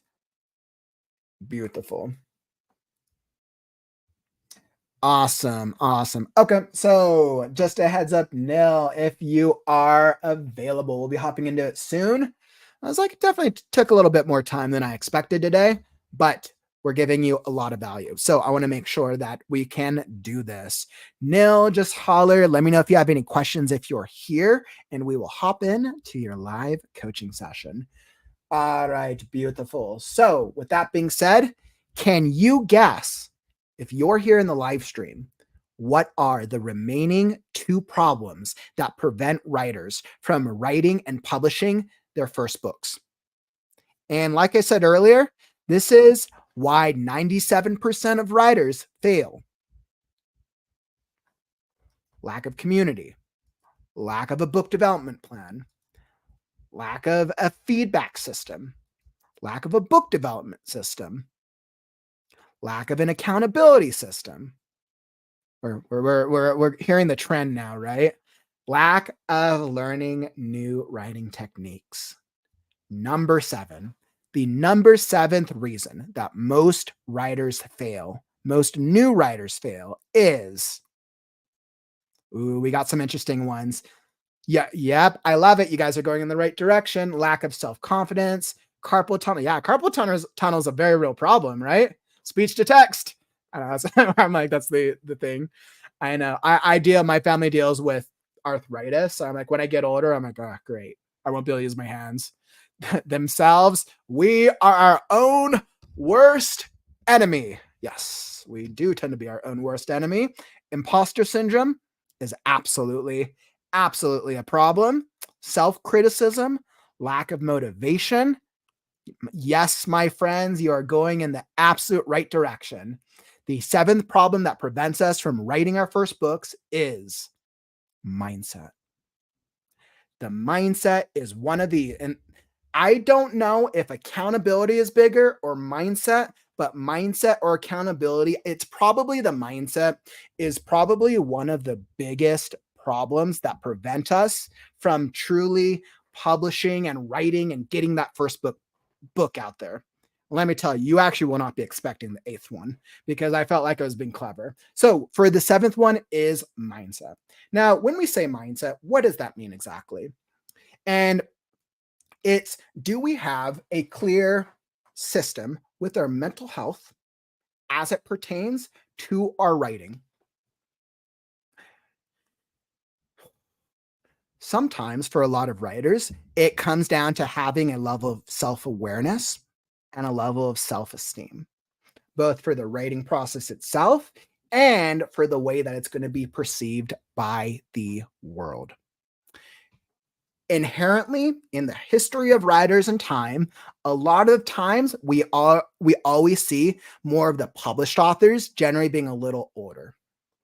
I wonder if there's a statistic there. What is the average age of a published author? I'm actually kind of curious of this. Mid-30s. Interesting. So I just asked Google. According to Google, I was like, what is the average age of a published author? The average age of a debut novelist is 36 years old. However, there's always going to be exceptions. Jack Kerouac published his debut novel at age 21, while Richard Adams published his at age 53. Right? Obviously, there's going to be there's always going to be exceptions. The average is mid 30s. Why is that? Because a lot of the times, a lot of writers, sometimes they pull from their life experience, and sometimes they just don't have that life experience until they've gone through their childhood, their teens, and their 20s. Not always the case, but that's just an average. With getting out our books, the reason that mindset plays such a huge factor is because we have to have enough self-awareness to be able to create characters, plots, and a world that is going to connect with other real human beings. A lot of the time, a lot of teenagers, when they start writing stuff, like they can do it. And like we live in the age of technology, right? So like the younger generations are always going to be smarter than us because of technology, right? It's like, let's put that out there. But the amount of lived experience is always going to be the determining factor. When we don't have that maturity, that level of self-awareness, it is more difficult to write things that feel believable. Sometimes writers get away with it, absolutely, but and it's not impossible, but let me ask you this question. If Think about the first time that you fell in love. Think about the first time that you truly experienced heartbreak. Now think about, how would you explain that to somebody if you yourself had never experienced it, but you had seen it from a lifetime of movies? You could describe the actions. You could describe the external. You might be able to describe the emotional. You might be able to describe the psychological. But unless you yourself have experienced it, it's just an obstacle that you have to overcome. So then you have to go through an amount of research to better understand it, which is a reason why a lot of writers tend to not become published till a little later on in their life. Reason number one. Reason number two, that mindset is a huge problem for a lot of writers, is because we live in the age of the internet. So, and this is a little bit of a twofold one. So when we put our stuff out there, and like, this is interesting because one of the number one reasons when I do polls that writers come to the channel for help is motivation. Motivation is a result of a mindset thing. I need to be motivated because I'm missing some type of mindset thing to feel inspired, or maybe I'm missing a technique to help me feel confident to write the book and do the thing. What I see a lot of writers deal with, and like this is not an understatement. If I were to say that I probably surveyed well over 2,000 writers, like that's probably a realistic number. Of those 2,000 writers, I would say the amount of them that deal with a mindset who are unpublished, unpublished, and B, deal with mindset as being the biggest factor that is preventing them from succeeding, is probably well over like 60%, I would say. I would say probably well over 60%. Now, with mindset, we have to, if you have enough maturity and you have this enough self-awareness of yourself, you're going to be fine when people give you feedback that you do not like about your book. If you have set up a clear expectation within yourself and for the world around you. A little bit kind of like what we were talking about, what I was chatting about with Courtney earlier, right? If with mindset, what was that? Because we were chatting about when Courtney was talking about like putting her stuff out with other people, right? And wanting that validation, or the validation, but wanting the feedback about it. Now, Courtney actually was really strong with her mindset, which is something that I was super impressed. But I could see how a lot of writers would struggle with this, because what happens, and this happens to a lot of writers, I write my book, I feel great about it, or maybe I feel like there might be problems. I put it out there. You're going to get mixed feedback. You're going to get the people who are like, great, thumbs up, this fun read. No real feedback. You're going to get people who give you some great feedback, like, yeah, this was great, but this part needs to be fixed. You're also going to get the people who are going to give you the more direct feedback. I know this is harsh, but feedback. That's all right. And some people really like that. I know that was the type of feedback that Courtney was looking for. And it's all right to receive that feedback and we can be fine with it. But if we haven't set up clear expectations within ourselves, if we haven't set up that like what we expect people to tell us about our books, we're going to feel upset. We are going to feel disappointed. We are going to feel sad. If I feel like I wrote the most incredible character in the history of characters, they're so cool, they're badass, they got the moves, the description was awesome, they wear the things, the plot is cool, and then I get somebody who writes a scathing review about how they are the most two-dimensional, worst character in the entire world. I'm going to go home and cry because I haven't set up a clear expectation within myself that A, feedback is subjective. Feedback is always subjective, but reading it, saying it in theory, and then reading it are always two different things.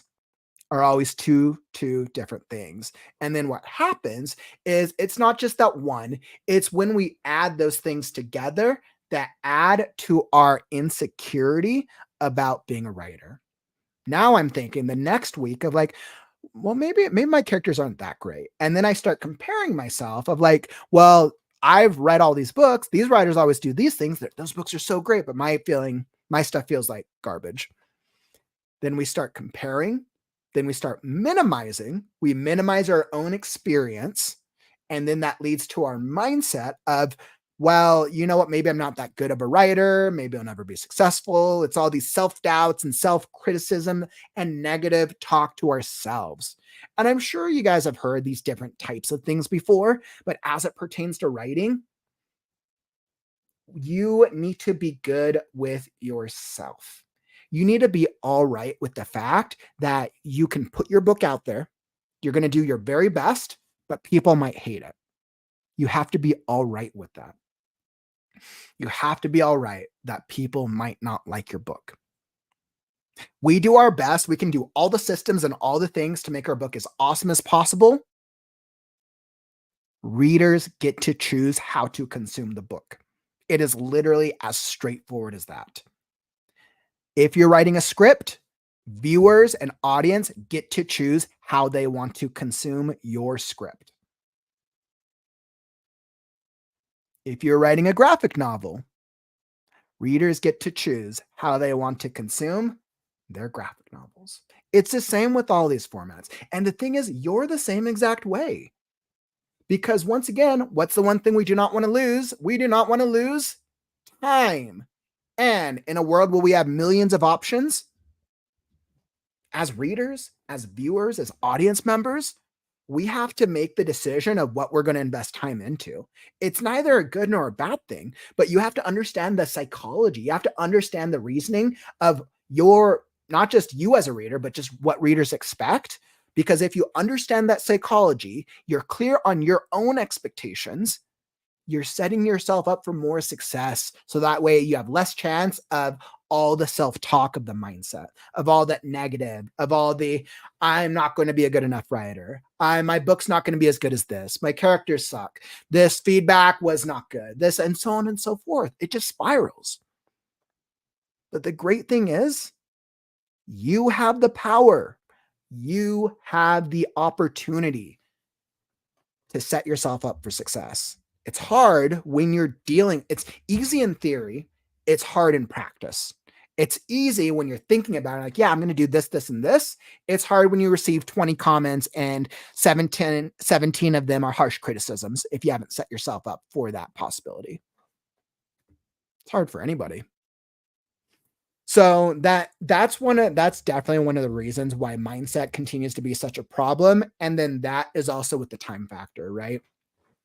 If I only have time is such a limited amount, if I invest this time into this book, I need a return on investment.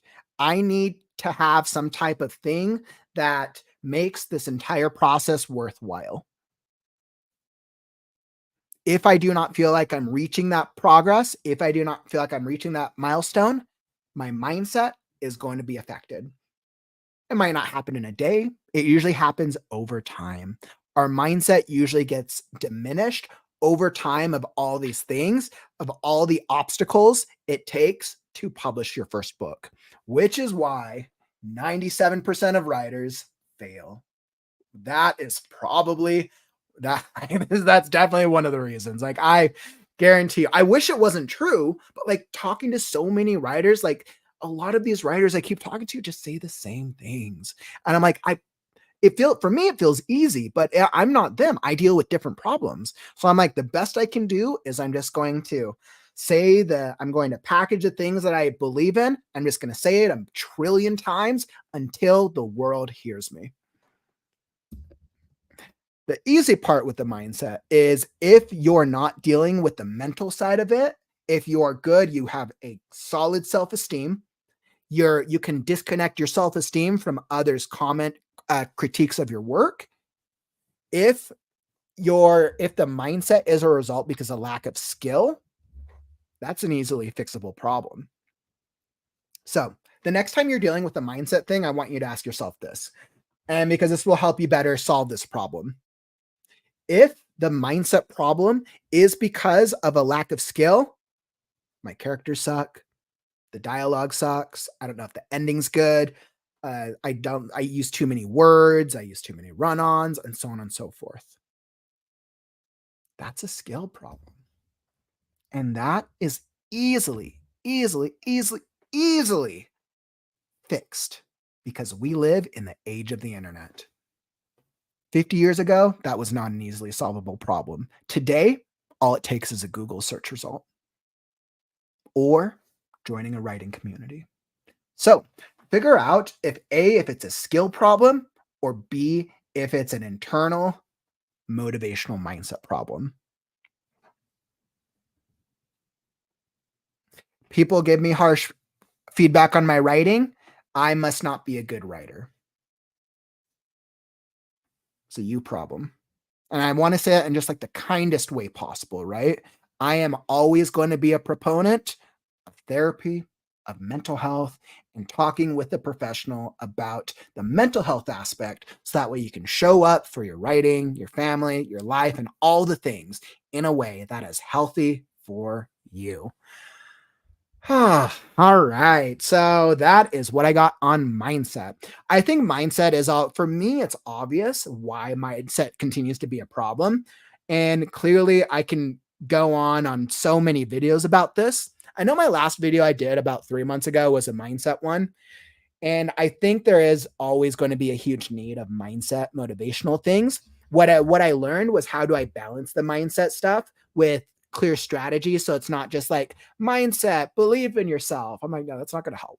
I don't need another mindset video of like believe in yourself and you'll get your book published. No, that's not what you need. What you need is the mindset with a clear strategy, with a clear follow through. So it's when I'm able to find more time in my schedule, my goal is to do some more videos in the mindset aspect of it as time permits. Assuming that the business can grow, then I'll hire an editor and I'll be able to come out with weekly videos again on top of the live stream and the short form. So that is my diatribe on mindset and the number 7 reason why most writers fail. So this brings us to number 8. Problem number 8 of why writers fail. Now, as we hit this part of the stream, so I have a call out once again to Nil. If you're here in the stream, I will hop into your coaching session. Nil, let me know if you're here and we will hop into a coaching session. However, because I know I probably went way over time, I know you might be busy working. So, Nil, if you are not here and you watch this on the replay, you are perfect. So, Nil, hop into the studio. Beautiful. So, hop into the studio. Perfect. And we're going to be starting on your coaching session after my last point. Beautiful. Wonderful. Wanted to make sure you're here, my friend. All right. So, before we hop into our live coaching session with Mr. Nil Rim, we are hopping into what is the 8th problem that writers deal with when that prevents them from writing their book. Interesting. Okay. So what is the 8th problem? I was like, okay, I was kind of thinking, I was like, do I do the problem now? Maybe I do the coaching session first. The suspense could be real. Okay. All right. So problem number 8. Going back and forth. Yeah. Okay. All right. I'll give it to you guys. So problem number 8. So this is the 8th reason why 97% of writers fail.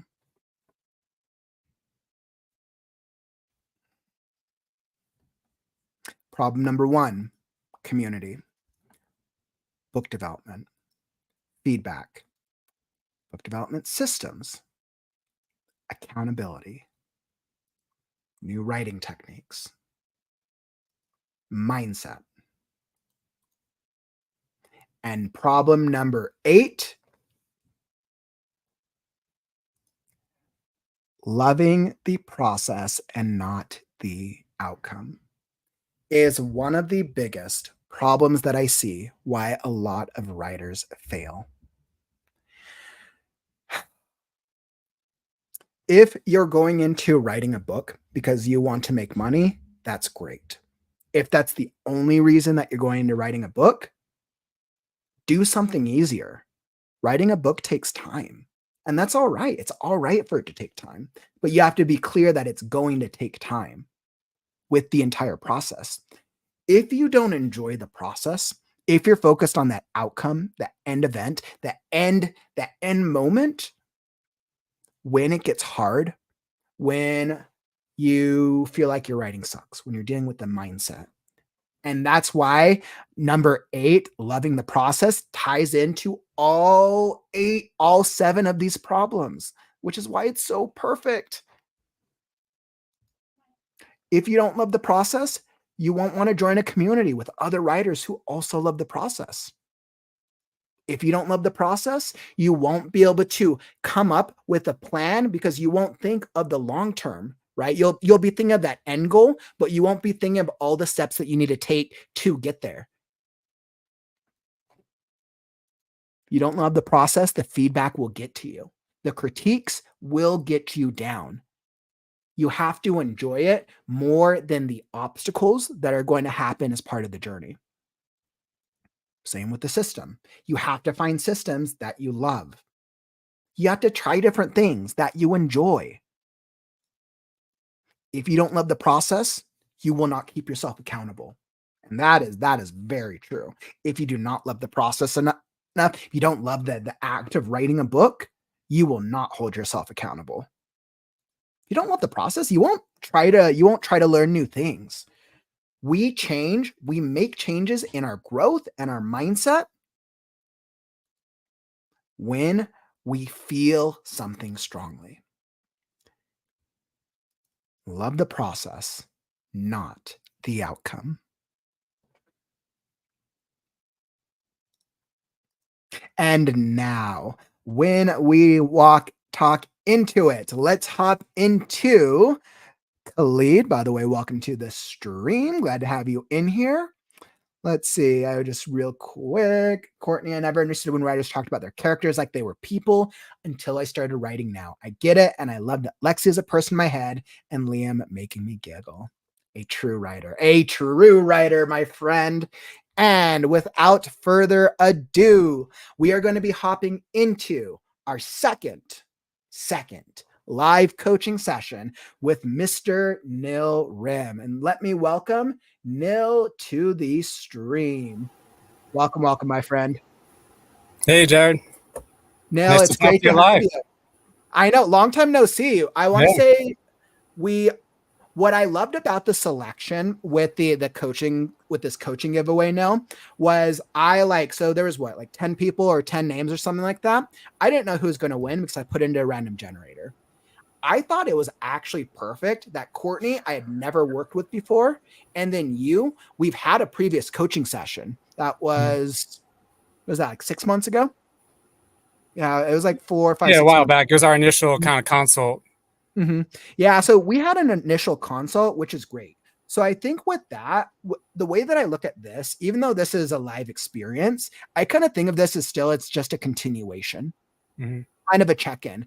Yeah. And I know we've talked back and forth throughout. Like, I know you've been really busy with your life, but what I love is that you have clear strategies. You have clear systems in place. So for the audience, since this is a live stream, why don't you share now just like a little bit about your writing journey and what it is that you write to help catch them up. Cool.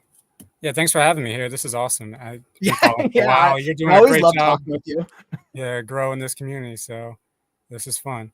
So yeah, I read the classics, The Hobbits, Narnia, but then just with school, just lost reading in life. So Mhm. after school, it just kind of dawned on me, why am I not reading? There's probably great stories out there that I'm missing out on. I like movies, and so after I started to just kind of look around on YouTube and seeing where modern fantasy was at, how magic systems have changed, how the writing styles have changed, and maybe you want to explore, what type of writing styles are out there. And I started listening to YouTubers reviewing books and YouTubers that would talk about the craft of writing. And then eventually it got into my head, like, well, maybe I should try to write myself. So, and just, over years, as you live, right, there's different things you get drawn to. And just as I'm in my middle age now, I just want to think about things that maybe I'll get more value out of. I want to get distracted by, oh, that seems like cool. Can I put a twist on it for making money? Or will I just enjoy this for, like you're saying, with a lot of your stuff, just the process of it. And so just kind of exploring just a little bit more with writing. So since some projects came about, and like I said, I'm very busy right now. I don't know if you want me just as far as I work full time, and then I go to school to be a barber in the evening. And then but I'm hoping that once that finishes, I can embrace the writing a little bit more. And then, so in the meantime, I'm just trying to stay absorbing the writing community by following your streams and just things online. And so this way I'm ready to go, when the time comes. So. Awesome. No, thank you so much for sharing that. I think once again, this is what I love about your approach, right? I think you're clear with like that you're busy.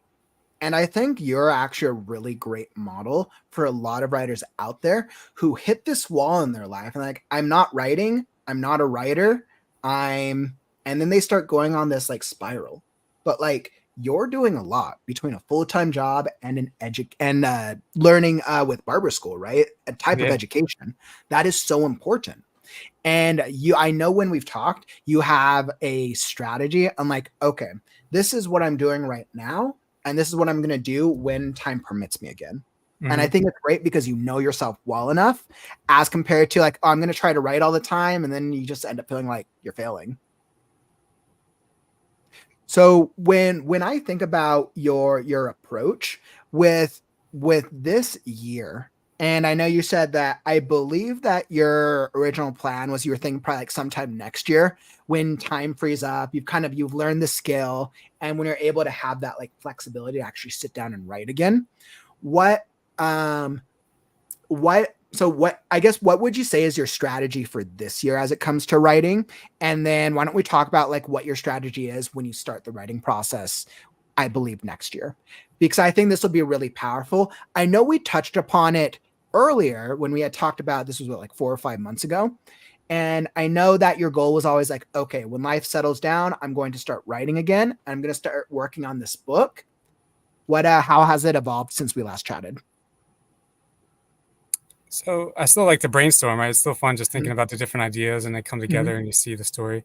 So yeah, I think other people have mentioned, right, your bigger ideas, you want to put those off and just develop your crafts. And of course, I agree with that. So I've kind of started to acknowledge that maybe just starting with some short stories would be nice and just some novella ideas. So I know, I mean, you're great at what you do, trying to coach and identify, modify to each person. So, as far as like the barriers and the mindset and the planning, I don't know if I have as much questions about that, but do you think we could maybe, not to guide it too much, but maybe we could try to do like more of a brainstorm editing type session together? Or that'd be perfect. That'd be absolutely perfect. I know you sent me over something. I'm going to pull it up. Yeah. Well, I just wanted to hear what your strategy was, because I saw that. Did I miss something?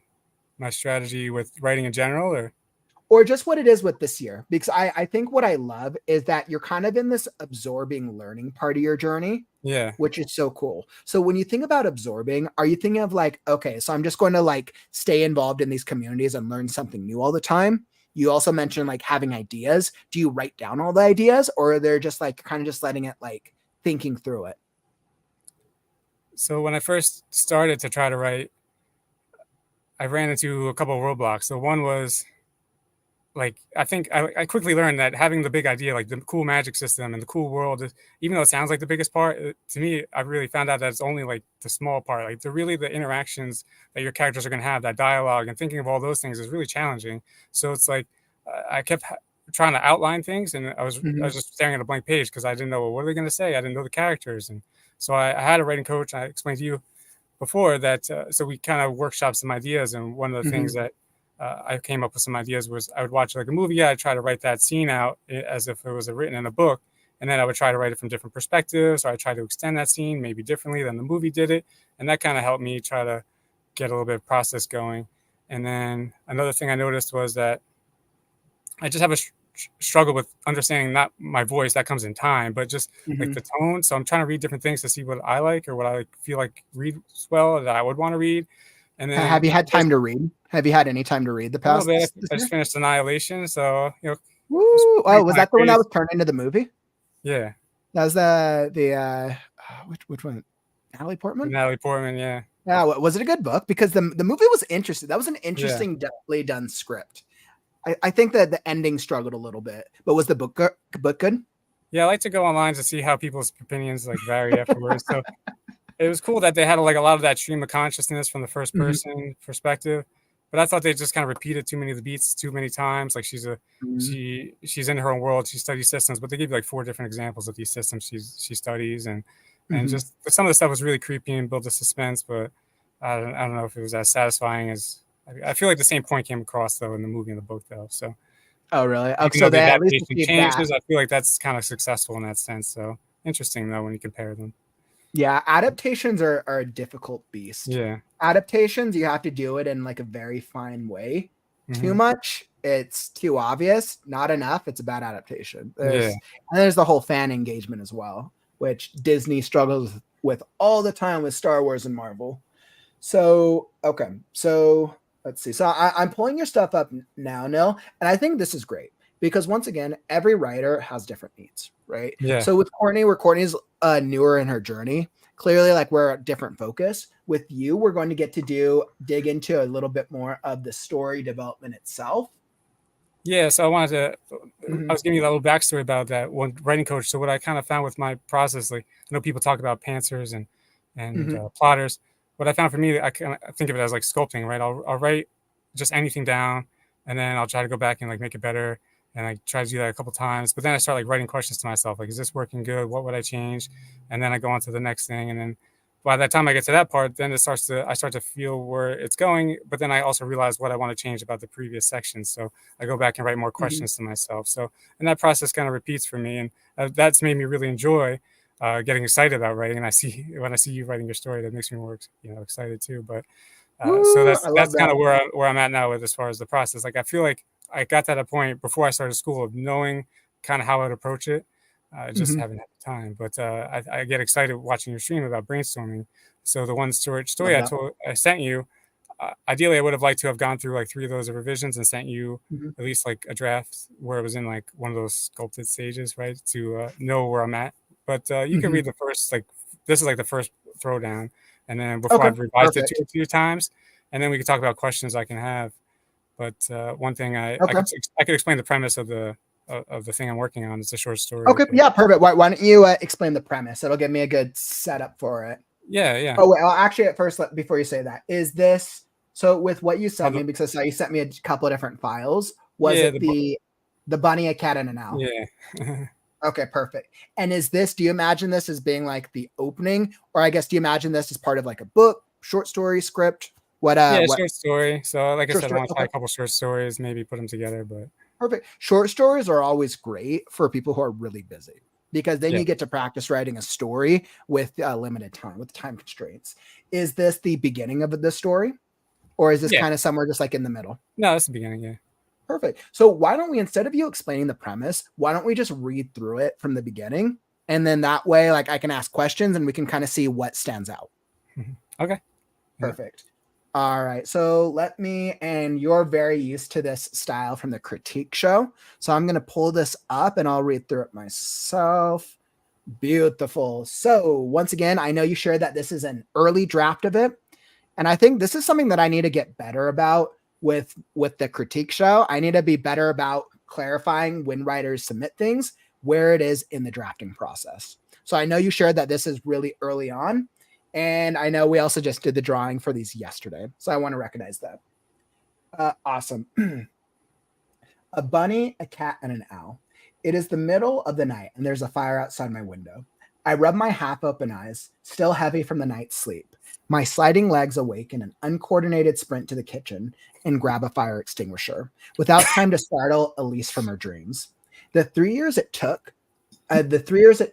to restore a Victorian farmhouse would not be erased by a fried wire, cigarette butt, or spark of lightning. Panic gives way to confusion as I come through the front door and see a contained campfire. There's no signs of tents, and hunting season is over. Hey, who is this? Who is there? This is private property. I yell to the darkness, inching closer to the glow. No reply, but the song of insect chatter. Hunters wouldn't be this dumb or lost. Maybe some teenagers snuck out to drink or make out. All right, kids, time to go home. Still silent, a step closer. As the kitchen light fades, the dome of campfire light expands. I hear sounds of movement, but can't tell if it's running or jumping. This must be a prank. Okay, party is over, I say as I release a steam from the extinguisher and hold until the canisters is empty. I cough, engulfed in a cloud of white smoke, and shut my eyes to stop the sting. My watery eyes recover, and I can take a deep breath again of clean country air as the haze settles, the fire still burns, and now stands a silhouette of a figure. Help! Oh, help! Elise, I shout. How could I be so naive to not consider a robbery or assault without neighbors for miles? I turn to the back from where I thought I came, but the house cannot be seen no matter where I turn. I try to run, but feel that the flames still on my back, having gone nowhere. With no choice left, I turn around, raising the extinguisher above my head to fight. Oh, that's creepy. Oh, that's creepy. Oh my goodness. I was expecting okay, and these are just some of your thoughts. I was definitely expecting like a human being, but I guess a bunny, a cat, and an owl. Now the bunny makes sense. I was expecting like a burglar of some type. Interesting. Because you essentially the setup with the Victorian house. Yeah, so I can see. So what we're not going to do. So I'm not going to worry about the grammar because you shared that this is a rough draft. Like we don't care about the grammar. I'm not worried about that portion because this is such an early version of it. Instead, I'd rather focus on the developmental side of it, and then kind of how overall it's coming. Is okay. So, yeah, why don't you go? What questions do you have about it? Well, it's supposed to be a short story, like a fairy tale. So basically, the premise is, I like those stories where it's pretty normal life, but then one thing might be off. So it's just a magical kind of element. So the person wakes up 3 nights in a row. Each night they encounter like a different kind of creature with just a different animal type face, right? So I thought it'd be interesting if that creature tells them like things about the future. So the first night they talk about how he's going to get married, and I want to make it like a fairy tale. Like he gets really into the story, and they're kind of going through their first dance and talking and laughing as if like she's his wife and telling him these funny stories. And then his wife doesn't believe him, and the next night he meets a different creature. The was a cat, right? So then in that version of the night, he's going to talk about the kids, and they're going to go through all the great times that they're going to have, throwing baseballs. And each night they're going to warn him, like, don't come back, don't come back. And then the third night, the owl is going to tell him the name of the wife that they've been talking about the whole time, but it's not the name of his real wife, his current wife. So the implication is that like his wife is going to die, and that really these memories are for the future. So now he's faced with this difficult decision of just enjoying the time he has with his wife, knowing that it's ending, right? But he wanted that information, but at the same time now he's like regretting it, and how can he enjoy it and savor it? So that's kind of the twist of it and the premise. Okay. I just like that kind of concept of just playing around. I used to chat GPT for some images just to get some kind of started, just to drive a little bit. Yeah. So that's always good for getting like framework.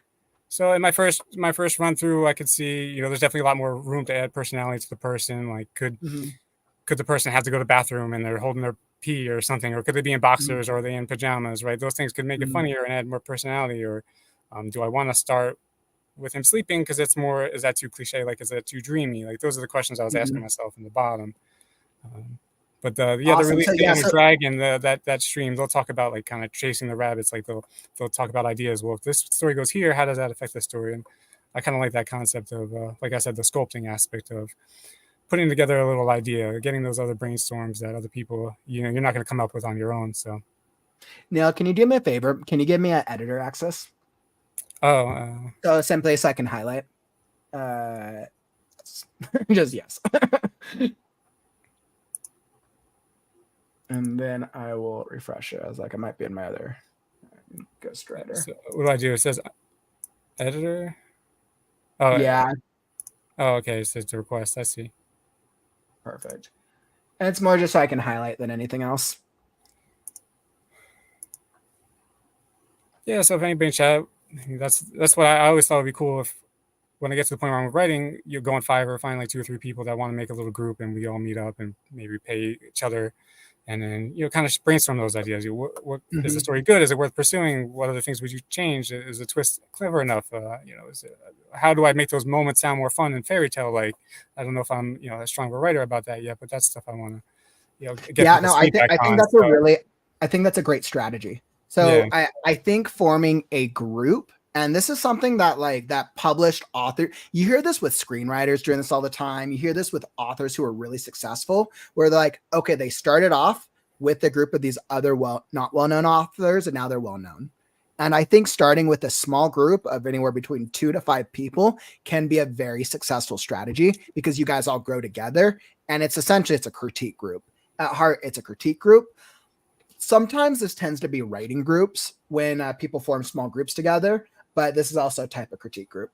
Completely agree. So with where the story is at right now, I like the opening of it.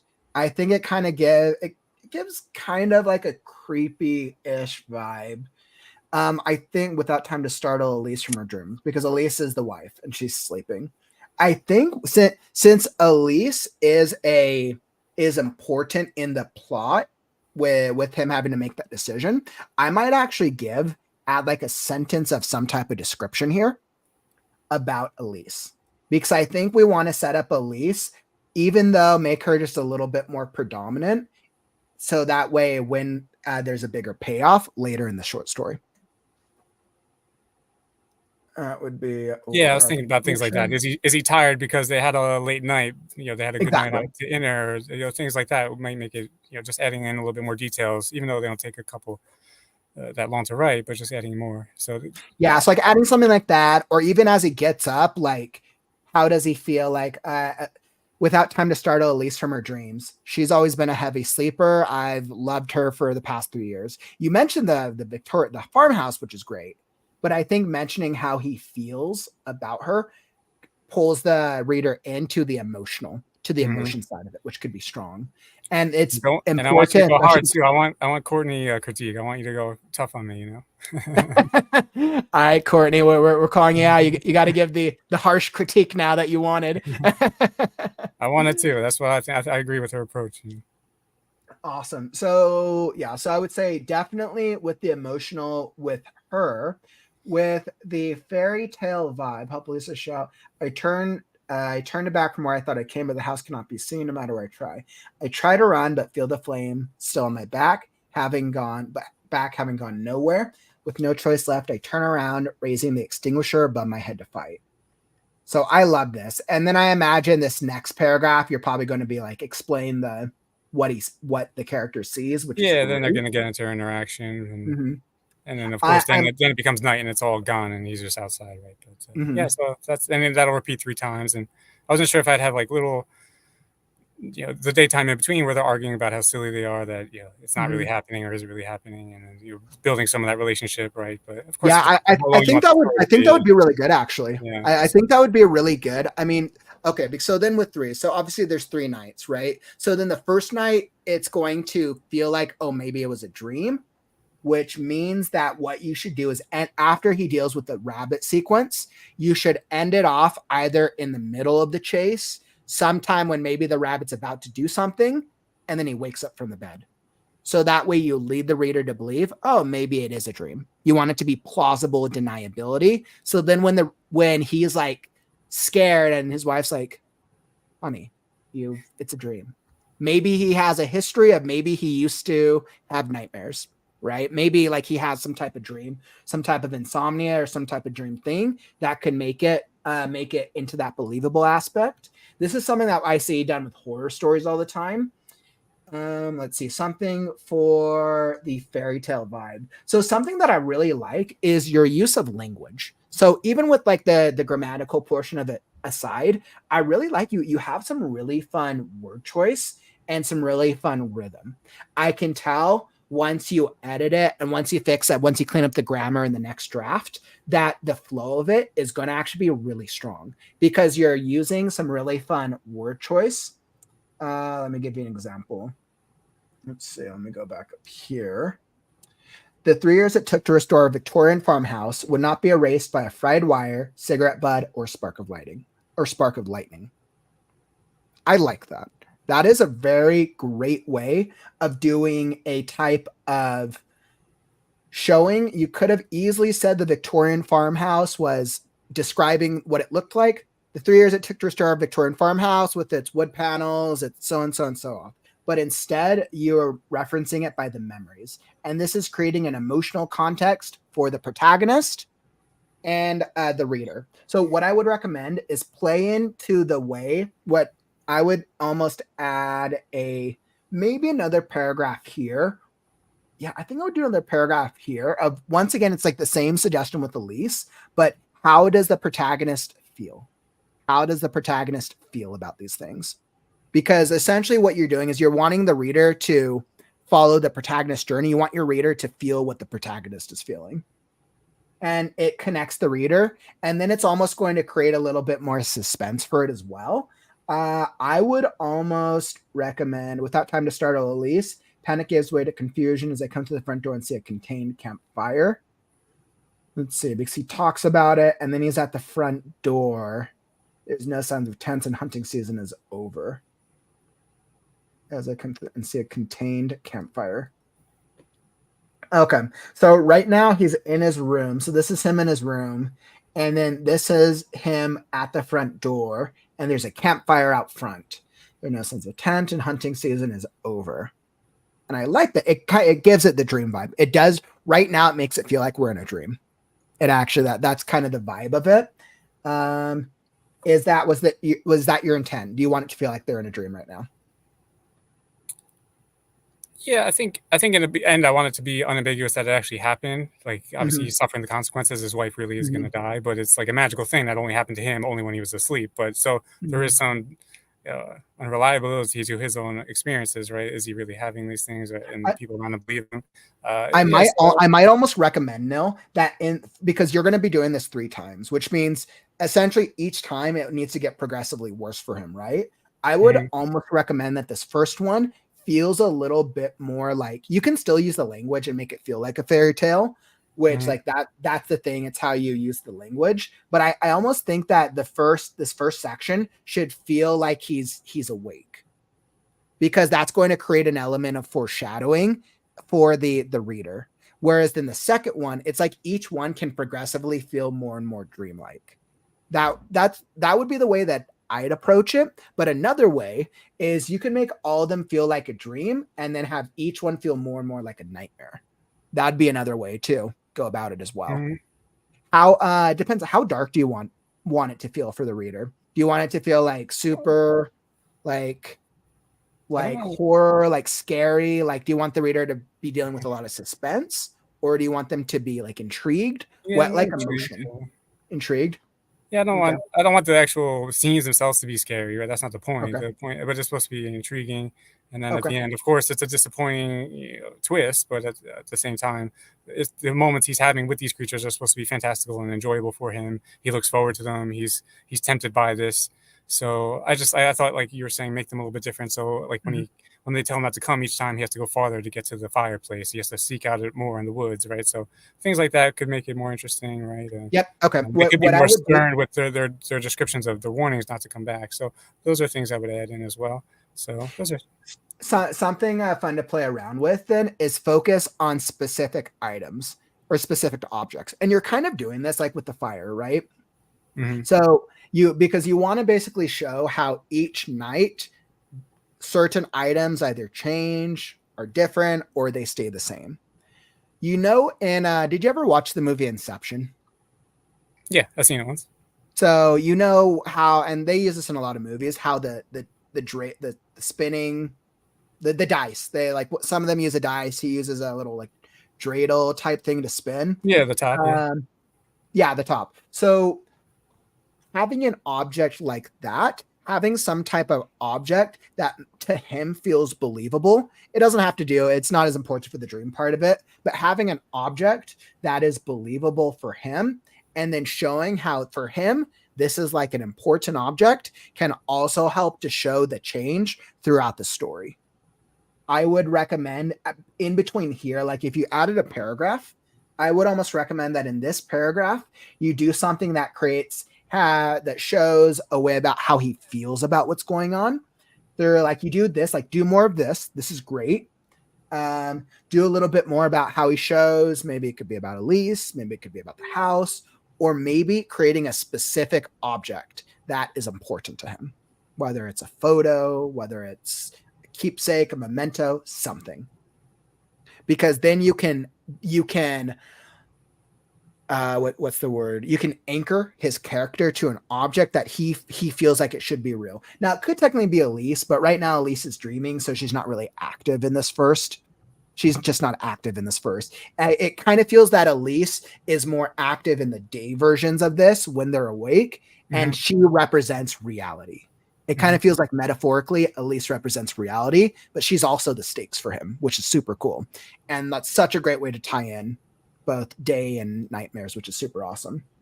So yeah, so I would create an object of some type that would help them. That you can help show some ideas. I'm not sure if they would give it to the creatures, or they would give it to him, or it's just from him, his own life.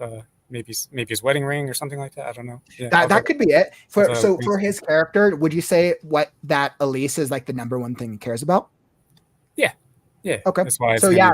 Twist. So then I would say like it could be a wedding ring. Maybe it's a like photo of their wedding day. It could the picture is always the easy route. That's what we see in a lot of movies a lot of time. You could do a photo, a wedding ring. You could do maybe a creature gives him something, or maybe he picks up something, or maybe he always has something in his pocket, right? Of like, you could do, maybe it's something that she gave him. Maybe it's something that represents their first date, right? Like with relationships, it's always like, you think of like the milestones, right? What's something that basically symbolifies their relationship? So something connected to their wedding, a ring is the easy one, something connected to a first date, jewelry, you could always do some type of jewelry. To go more unique, what is something that's unique about his character? Because then you could think about like, okay, is there something that maybe she got him maybe a while back that's like the most like precious thing to him that always reminds him of her? Or maybe if he's getting scared, he runs down to this thing down here, and you have him just like fidget or fidget with whatever this object is. It could be the wedding ring. Like maybe he rubs like the wedding ring. Maybe it's like a sense of comfort.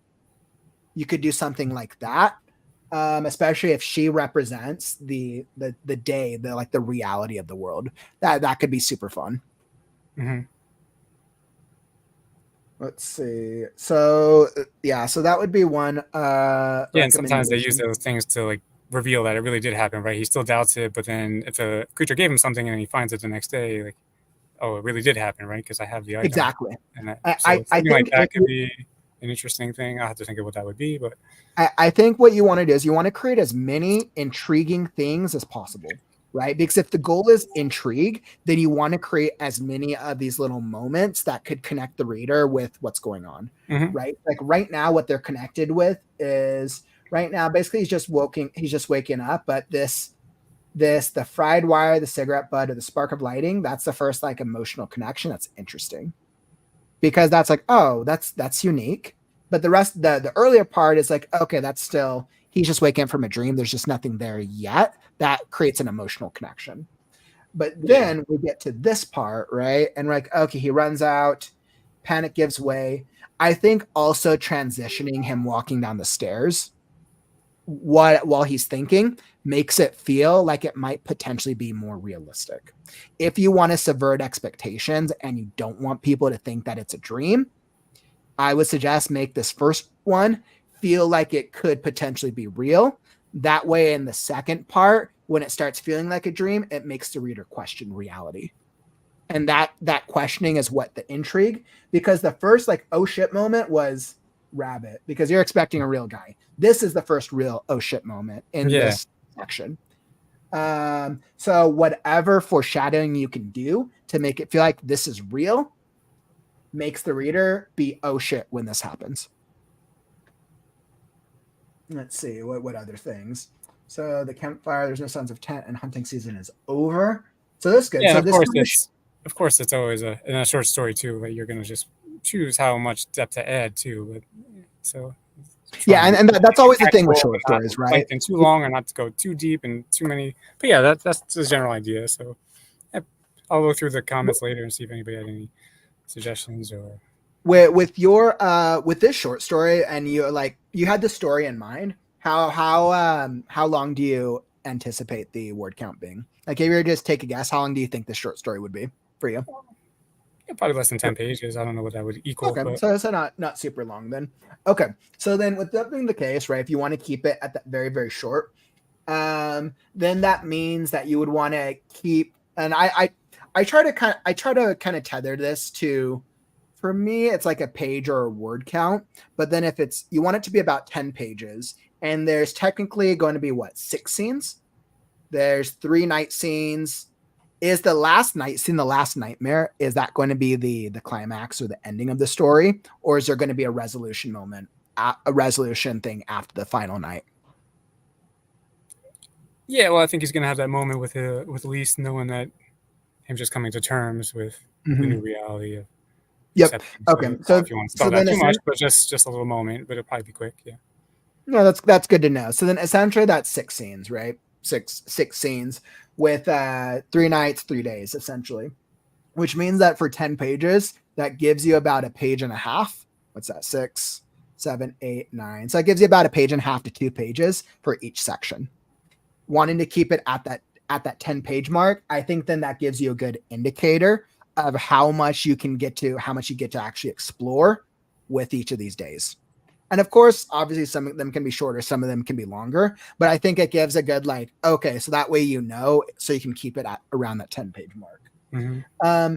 With that being said, so if you want to keep it at that shorter page mark, then you're right, you have less room to play around. I would focus then on one object because you're not going to have that much time. I would do one specific object and focus in on that object. Any other details, you always want to call back to these details in the later nights. So we had the campfire. We had this thing of hunting season, which suggests that he is a hunter of some type, or that they live in a hunting area, something to do with hunting. Yeah, I was just trying to go through his internal monologue, like what's going on, trying to put it together. What could this thing be? It's just so yeah. Definitely, obviously, it wasn't cleaned up with tags and dialogue. Yeah, that's all right. I'm not worried about that. But with the hunting season, if he's a hunter, would he have some? Or I guess question: is he a hunter, or do they just live in an area that's secluded? I was thinking about maybe some type of flower farmers, maybe having lavender, bringing some scents, so those type of things. I'm not sure how that would tie into things, but I thought that'd be cool. I mean, you can do that. I mean, that could actually be kind of cool if the wife is more on the flower side of it. Maybe he does it because he loves her. But that could kind of represent more the day portion of it. That would be kind of fun, and then that'd be a really easy way to incorporate scents and smells into the story. But if this is a hunting area, would he grab some type of gun? So something to think about. I guess like you said. And you could even do it very easily of there are no signs of tens and hunting season is over. I have my rifle in my hand or something like that, right? Where it's like Yeah. suddenly he has the weapon in his hand. Hey, it was this. Yeah, for me, I think his mindset is all get the fire out as quick as he can. He's not expecting anything, but he's kind of going through why is the fire here, but he's not really thinking there's danger initially, but and then just okay. the introduction. That was my way to introduce the character and just having that moment. But that's where hunters wouldn't be this dumb or lost. Maybe some teenagers. Okay. Yeah, so he really just thinks this is teenagers. All right, kids go home. The kitchen light fades. The dome of campfire light expands. I hear sounds of movement, but can tell. The camera stirs. How old would you say our protagonist is? If you're like take a guess, how old do you want him to be? they're homeowners, young couple, late 20s Okay. or something. Cool. I don't know why I totally thought they were like an older couple for some reason. Okay. I like totally kept thinking older couple, but younger couple definitely. I figure it gives him time to have the twist of being remarried, right? He shouldn't be 50, but yeah. So. Still silent, step closer. Okay. So they're outside. He thinks that it's the kids. I would whenever you introduce objects, because you're going to want to call back to them, description. Some type of description that is unique. What makes this campfire and door and say contain campfire? And something unique about this description, because then you'll be able to call back to it. Let's say out of the darkness. This is good. No reply, but the song of insect chatter. I like how you do this type of thing. That's really interesting. This is a great way of world building. Really great way of world building. So he makes an assumption about hunters. He thinks that maybe some teenagers snuck out to drink. And that's a good assumption. It sounds like this thing happens. So that's why that makes sense why he's thinking that. Still sign us up closer as the kitchen light fades. Can't tell. This must be a prank. Okay. I'm a campfire like I hear sounds of movement. I can't tell if it's running. So I hear sounds of movement, but can't tell if it's running or jumping. So you don't actually need the prank part. I hear sounds of movement, but can't tell if it's running or jumping. So I think that the prank portion of this is unnecessary. I think you could probably just just highlight it here. So you could totally get rid of that and here. I hear sounds of movement, but can't tell if it's running or jumping, because by him saying the party is over, it's kind of insinuating that he thinks that it's kids, because you've already set up that he thinks it's kids. I say, as I release a steam from the extinguisher and hold until the canister is empty. And clarify for me, what is the extinguisher? Oh, like a fire extinguisher? Okay, a fire. Okay, yeah. Cool. Just wanted to clarify. I say, as I release a steam from the extinguisher and hold until the canister is empty. Because of the fire, that makes sense. Because he suddenly has that. And I liked this with the engulfed. My water, I take a deeper sign. And I think what works well is like the imagery of this, like it's clear. I think he goes out to the fire, he sprays this fire extinguisher, and you can envision, all right, cloud of fire extinguisher smoke. I think the only thing I would challenge was, have you ever set off a fire extinguisher before? No, I was thinking about seeing if that's real or if that's just TV, but maybe I'm wrong. Yeah, I was thinking about it because I think when the foam from fire extinguisher, I think that foam is, I think it's more like a clear, but it'd be the smoke of the fire essentially.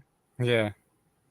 Cough engulfed in a cloud of white smoke. And hold on, shut my eyes, because I think you just want to clarify that it's the smoke of the fire.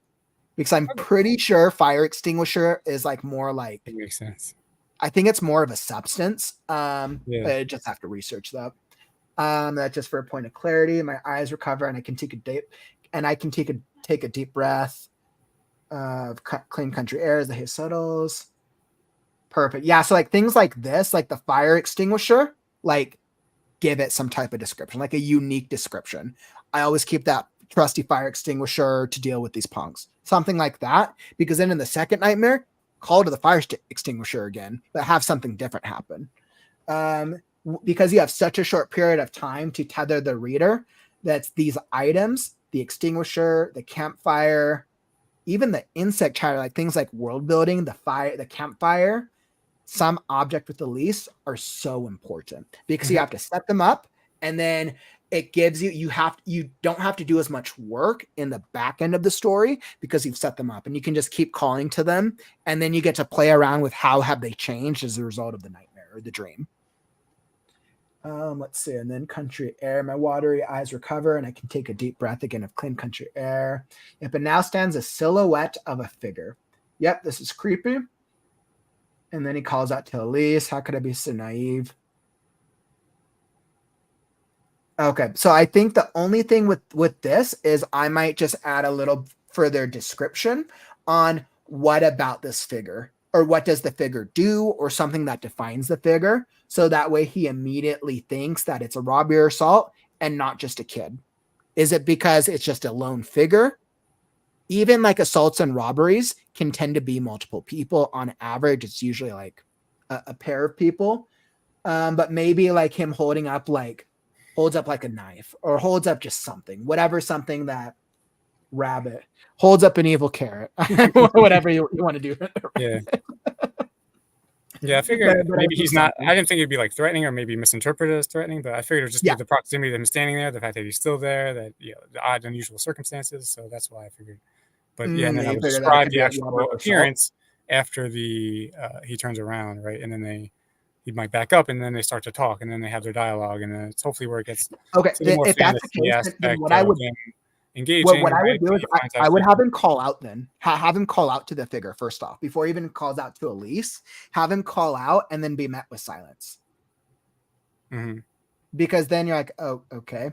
Because if you try to, when he turns around and he sees this, does the rabbit character talk? And do you plan on them talking and interacting with them, or being more like silent? No, yeah, that's where I think the fantasy comes from. They're all going to be talking.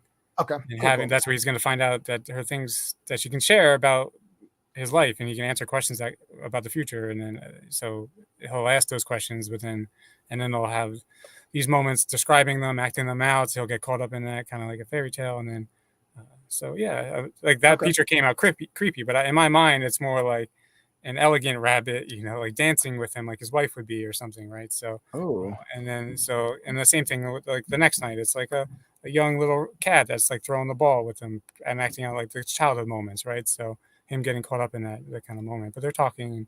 So I think I have to describe it more than actually recreate dialogue, because it might not work as well, but I'll try. Yeah. Okay. So then this is more just a misinterpretation. This is his misinterpretation of the moment. Okay. So then what I would do then is, since it's his misinterpretation, having the rabbit hold up something that's literally looks threatening, but is not actually threatening at all. Or have the rabbit do some type of action. When you think about it, like when it's shown in like the smoke flames, something that feels threatening. This way, it makes a little bit more sense for him jumping to robbery or assault. Yeah, that's what I would say. Let's say turn back, and then him calling for Elise, right? Like that makes sense. I turn back to where I thought I came from, but the house cannot be seen, no matter where I turn. And then once you're here, this is when it feels like it could potentially be the dream. Once we're here, because I'm trying to make it so it's just the fireplace and the creature and him, and then it's nothing else. It's just. I kind of like that. I think this is also the moment. This transition would be a good moment to rely on the senses, to rely on what is he hearing, what is he smelling, and what is he like, how does the fire extinguisher feel? I think you would be able to play around with that transition. And I think if there's a place to focus on the senses, it would be here, because this is kind of like the realization for the reader. This is a dream. And then the smoke clears, he runs, turns around. Mm-hmm. The moment, like the rabbit could touch his hand, it might be that seems threatening at first, but then it's soft and you feel it. Yes, there's definitely moments to introduce other senses. And yeah, like I said, it was the first bat. I appreciate all your feedback. Definitely gonna, run through. I don't think I had any questions that we didn't answer down there, but those are things I ask myself, and then I keep going through. Just starting with someone sleepy seemed too similar to starting with a dream. No, not at all. I think starting with someone sleepy is fine. Yeah. You just have to make it feel like he just woke up. Like you want it to feel like he just woke up. No personality protagonist yet. All right, so you're gonna give him some like personality traits. So thinking of this person, have you figured out what like personality traits you want to give him yet? Or are you still kind of still working on it, seeing if I want to just make them lighthearted and. So what I like to think of Relatable people. is I like to think of the core character journey. His core character journey is about him falling and believing these dreams are real and essentially losing his wife or feeling like he's losing his wife, right? So of that core character journey, what personality is best going to serve that loss of the wife and him feeling like the dreams are real and being told they're not? Probably either an anxious personality type, or B, a joker, somebody who likes to make jokes and uses jokes as deflection. So like when I think about personalities, I would go that route because you want to think about what personality traits are going to best serve that character journey. That's true. Mm-hmm. Maybe they could be like, oh, you never take anything seriously, right? But they're joking in the daytime. It's all part of the relationship. But then when he doesn't take them seriously, maybe that's part of, he thinks they're joking too, right? Maybe that don't come back, right? So that could be a good idea. I could work that in. So let's see, keep protagonist unnamed. Yeah, you could totally do that. It's that naming protagonist is always I think that's a personal choice of writers. Yeah, because it makes the reader feel like they're the right. Yeah, it makes the reader feel like they can be the protagonist. It's more generic. I like that. Version. So if I set up figuring home, I think where you set it up with the fire, with the bonfire right now works. I think that's good. And we talked about humor. Maybe giving him a little bit of humor, I think, would be fun. Adding false nights between days and meetings, more mental games, makes narrator doubtful, but adds more moments between husband and wife. And false nights. Yeah, and I think to keep it short, you're not going to be able to add in. Yeah, that's what I was thinking too. I think and because of that, you're going to have to make that the falseness come in terms of the way that he perceives each of these nights. Like that's how you're going to be able to do the falseness. You want to literally do as much foreshadowing as possible with things like this. Yep. And then making his description. Yeah. I mean, if you call out to his description in the first night, and if you call out to his description, like what he's wearing or what she's wearing each night, you could use that as like another object, as another way of foreshadowing or showing the dream evolution. Work on it. I'll submit it for the next one of our future critiques. So, what was that? I said I'll make some of these changes and submit it to a future critique. And awesome, yeah. I mean, I love doing this. Does so Neil? Let me ask you: does this help? Does this help you out? Yeah. So I think this is what I like to do, right? I like to kind of go through this partially in my own head. I'm doing these same kind of conversations, right? And then coming up to a point where then I want, maybe I've done 3 passes, but then having you look it over. I know we got earlier start on the look over part, but and then also just kind of brainstorming if anything's still kind of bugging away at me that I haven't figured out fully. So, and eventually I want to get to the point. So I don't think I could write a big thing where I had to plot things out. So eventually I want to figure out how I think short stories are a little different. But I'm going to start here and I'll figure out that when I get to it. But like I submitted that other short story idea, the Hangman's Noose to the Rich, the Pitch Wars that you did. And Neil, yours was the Hangman's Noose. Yeah. I was like, I forgot which one was which. I'm pretty sure that was the one that won, wasn't it? Yeah. So I was like, I'm pretty sure I gotta write that one and submit it too. I was hoping to have maybe something like that ready too. But I was like, no, you should be so proud. That was the one that everyone voted on. The Hangman's Noose was a cool story. A couple short stories, put them together, it'd be fun. So. And I could totally see it. And I always recommend this with like clients who do shorts.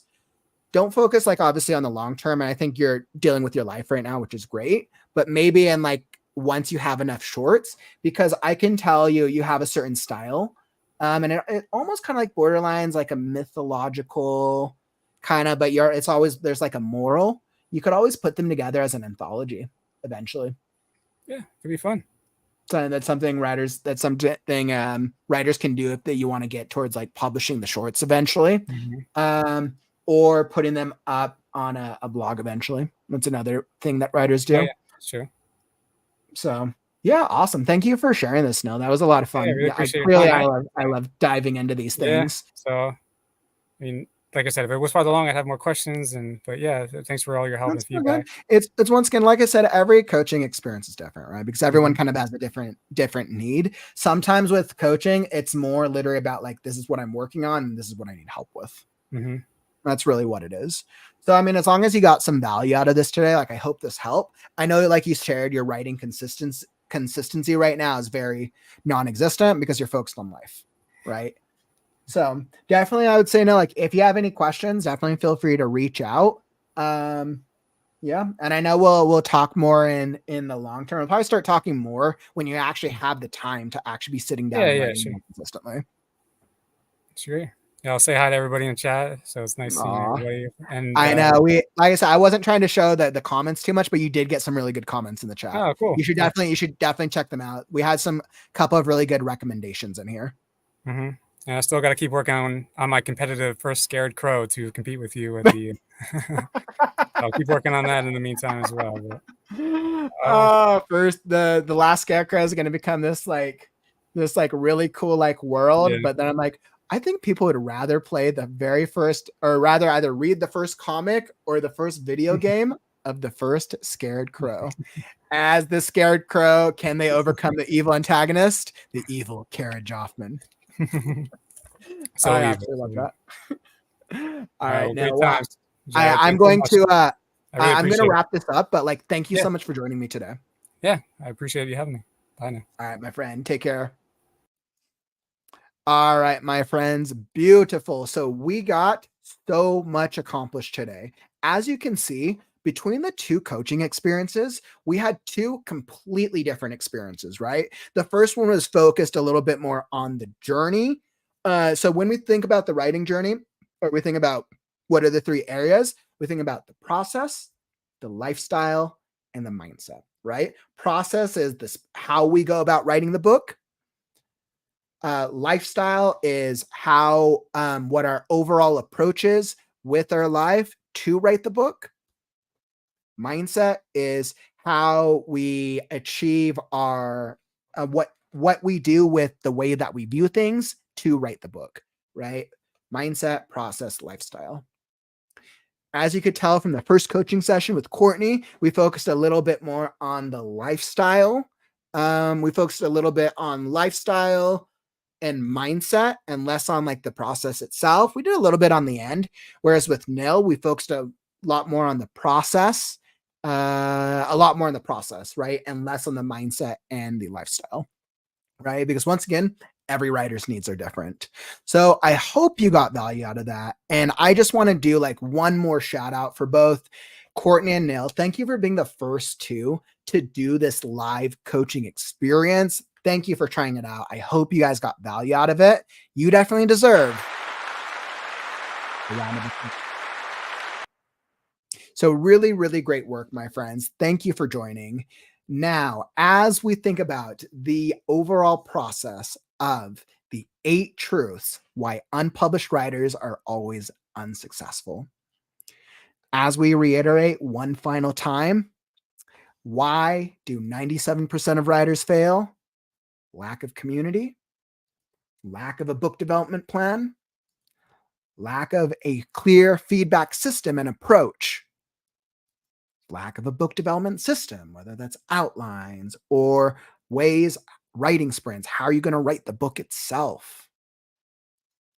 Clear lack of an accountability system, lack of learning new writing techniques or a strategy to learn new writing techniques, lack of a clear mindset and a way to keep yourself healthy for a long process, and needing to love the process, being less focused on the outcome and enjoying the process. So those are the 8 reasons why most writers fail and are not able to achieve success with writing their first book. So once again, thank you for joining me today. Clearly, between the 8 steps and the 2 coaching sessions, we went into a lot. We explored a lot, and I feel like we were able to achieve quite a lot of learning. Let me know down in the comments if this format of live stream helped you. I loved having all of you in the stream and loved seeing your interactivity. I know I focused a little less on the comments today, but I know both Courtney and Neil, I know they'll check out the comments and they'll get a lot of value. And once again, I will be re-uploading a I want to say like a highlight version of this next week. So just be on the lookout if you're like, hey, I enjoyed it, but I kind of want to like need to listen to some of the theory or philosophy if you're dealing with one of these problems. Awesome. So as we look towards creative writing on the morrow, and once again, if you enjoyed the stream, follow and subscribe. Follow and subscribe, my friends. We're going to get to 500. When we get to 500 subscribers on YouTube, I will start the Right Now Discord. I will start a Discord when we hit 500. I'm getting close. We're at 440. We're approaching 450. So we're almost there. When I hit 500, I will start a Discord so we can connect and strategize outside of the YouTube live streams. Perfect. And then if you're looking for something to watch next, down in the YouTube description is the playlist for the writing events for unpublished writers. These are some of our big standalone events from the past 6 months, from the write-a-thon, the website review stream, the gaming stream, and a couple other ones which really stood out. So definitely check it out if you want to know more. And most importantly, if you have learned anything today, or you realize like, hey, maybe I do need a writing coach. Once again, reach out. If you're looking to hire a writing coach, the affordable coaching experience for unpublished writers, shoot me an email. We can set up a free consultation and figure out, A, is the writing coaching experience, is this right for you? And then 2, how can I best serve you? So that way, A, you get the value out of the money that you pay. And most importantly, we can help you with writing that book and actually being successful with the whole process. So definitely reach out. Thank you for joining me today for this live writing workshop. And it's been awesome. I look forward to hearing from some of you and chatting with others. I'll be back tomorrow with a normal live editing session as I almost finish. Hopefully got a couple more characters and prepping the map. With a couple more, another live editing session. I haven't decided when I'm going to do it yet, but I'll do it sometime because it's unplanned. So I'll probably do it sometime in the early afternoon as I finish my book. Next week, I'm going to be using a brand new software to organize the book as I hop into the second draft. So more to come. I'll walk through that process on Monday. And as we hit this part of the stream, if you enjoyed the stream, tap that like button on your way out. Help us show the algorithm that writing streams are cool. Thank you for listening to me today, my friends. I hope that this brought you a lot of value. I loved seeing all of you here in the stream. It was an absolutely great workshop. And that, my friends, is all that I got for you. Don't forget, words are wind, but stories are forever. I'm Kauffman, and I'll catch you on the morrow. Stay creative, writers.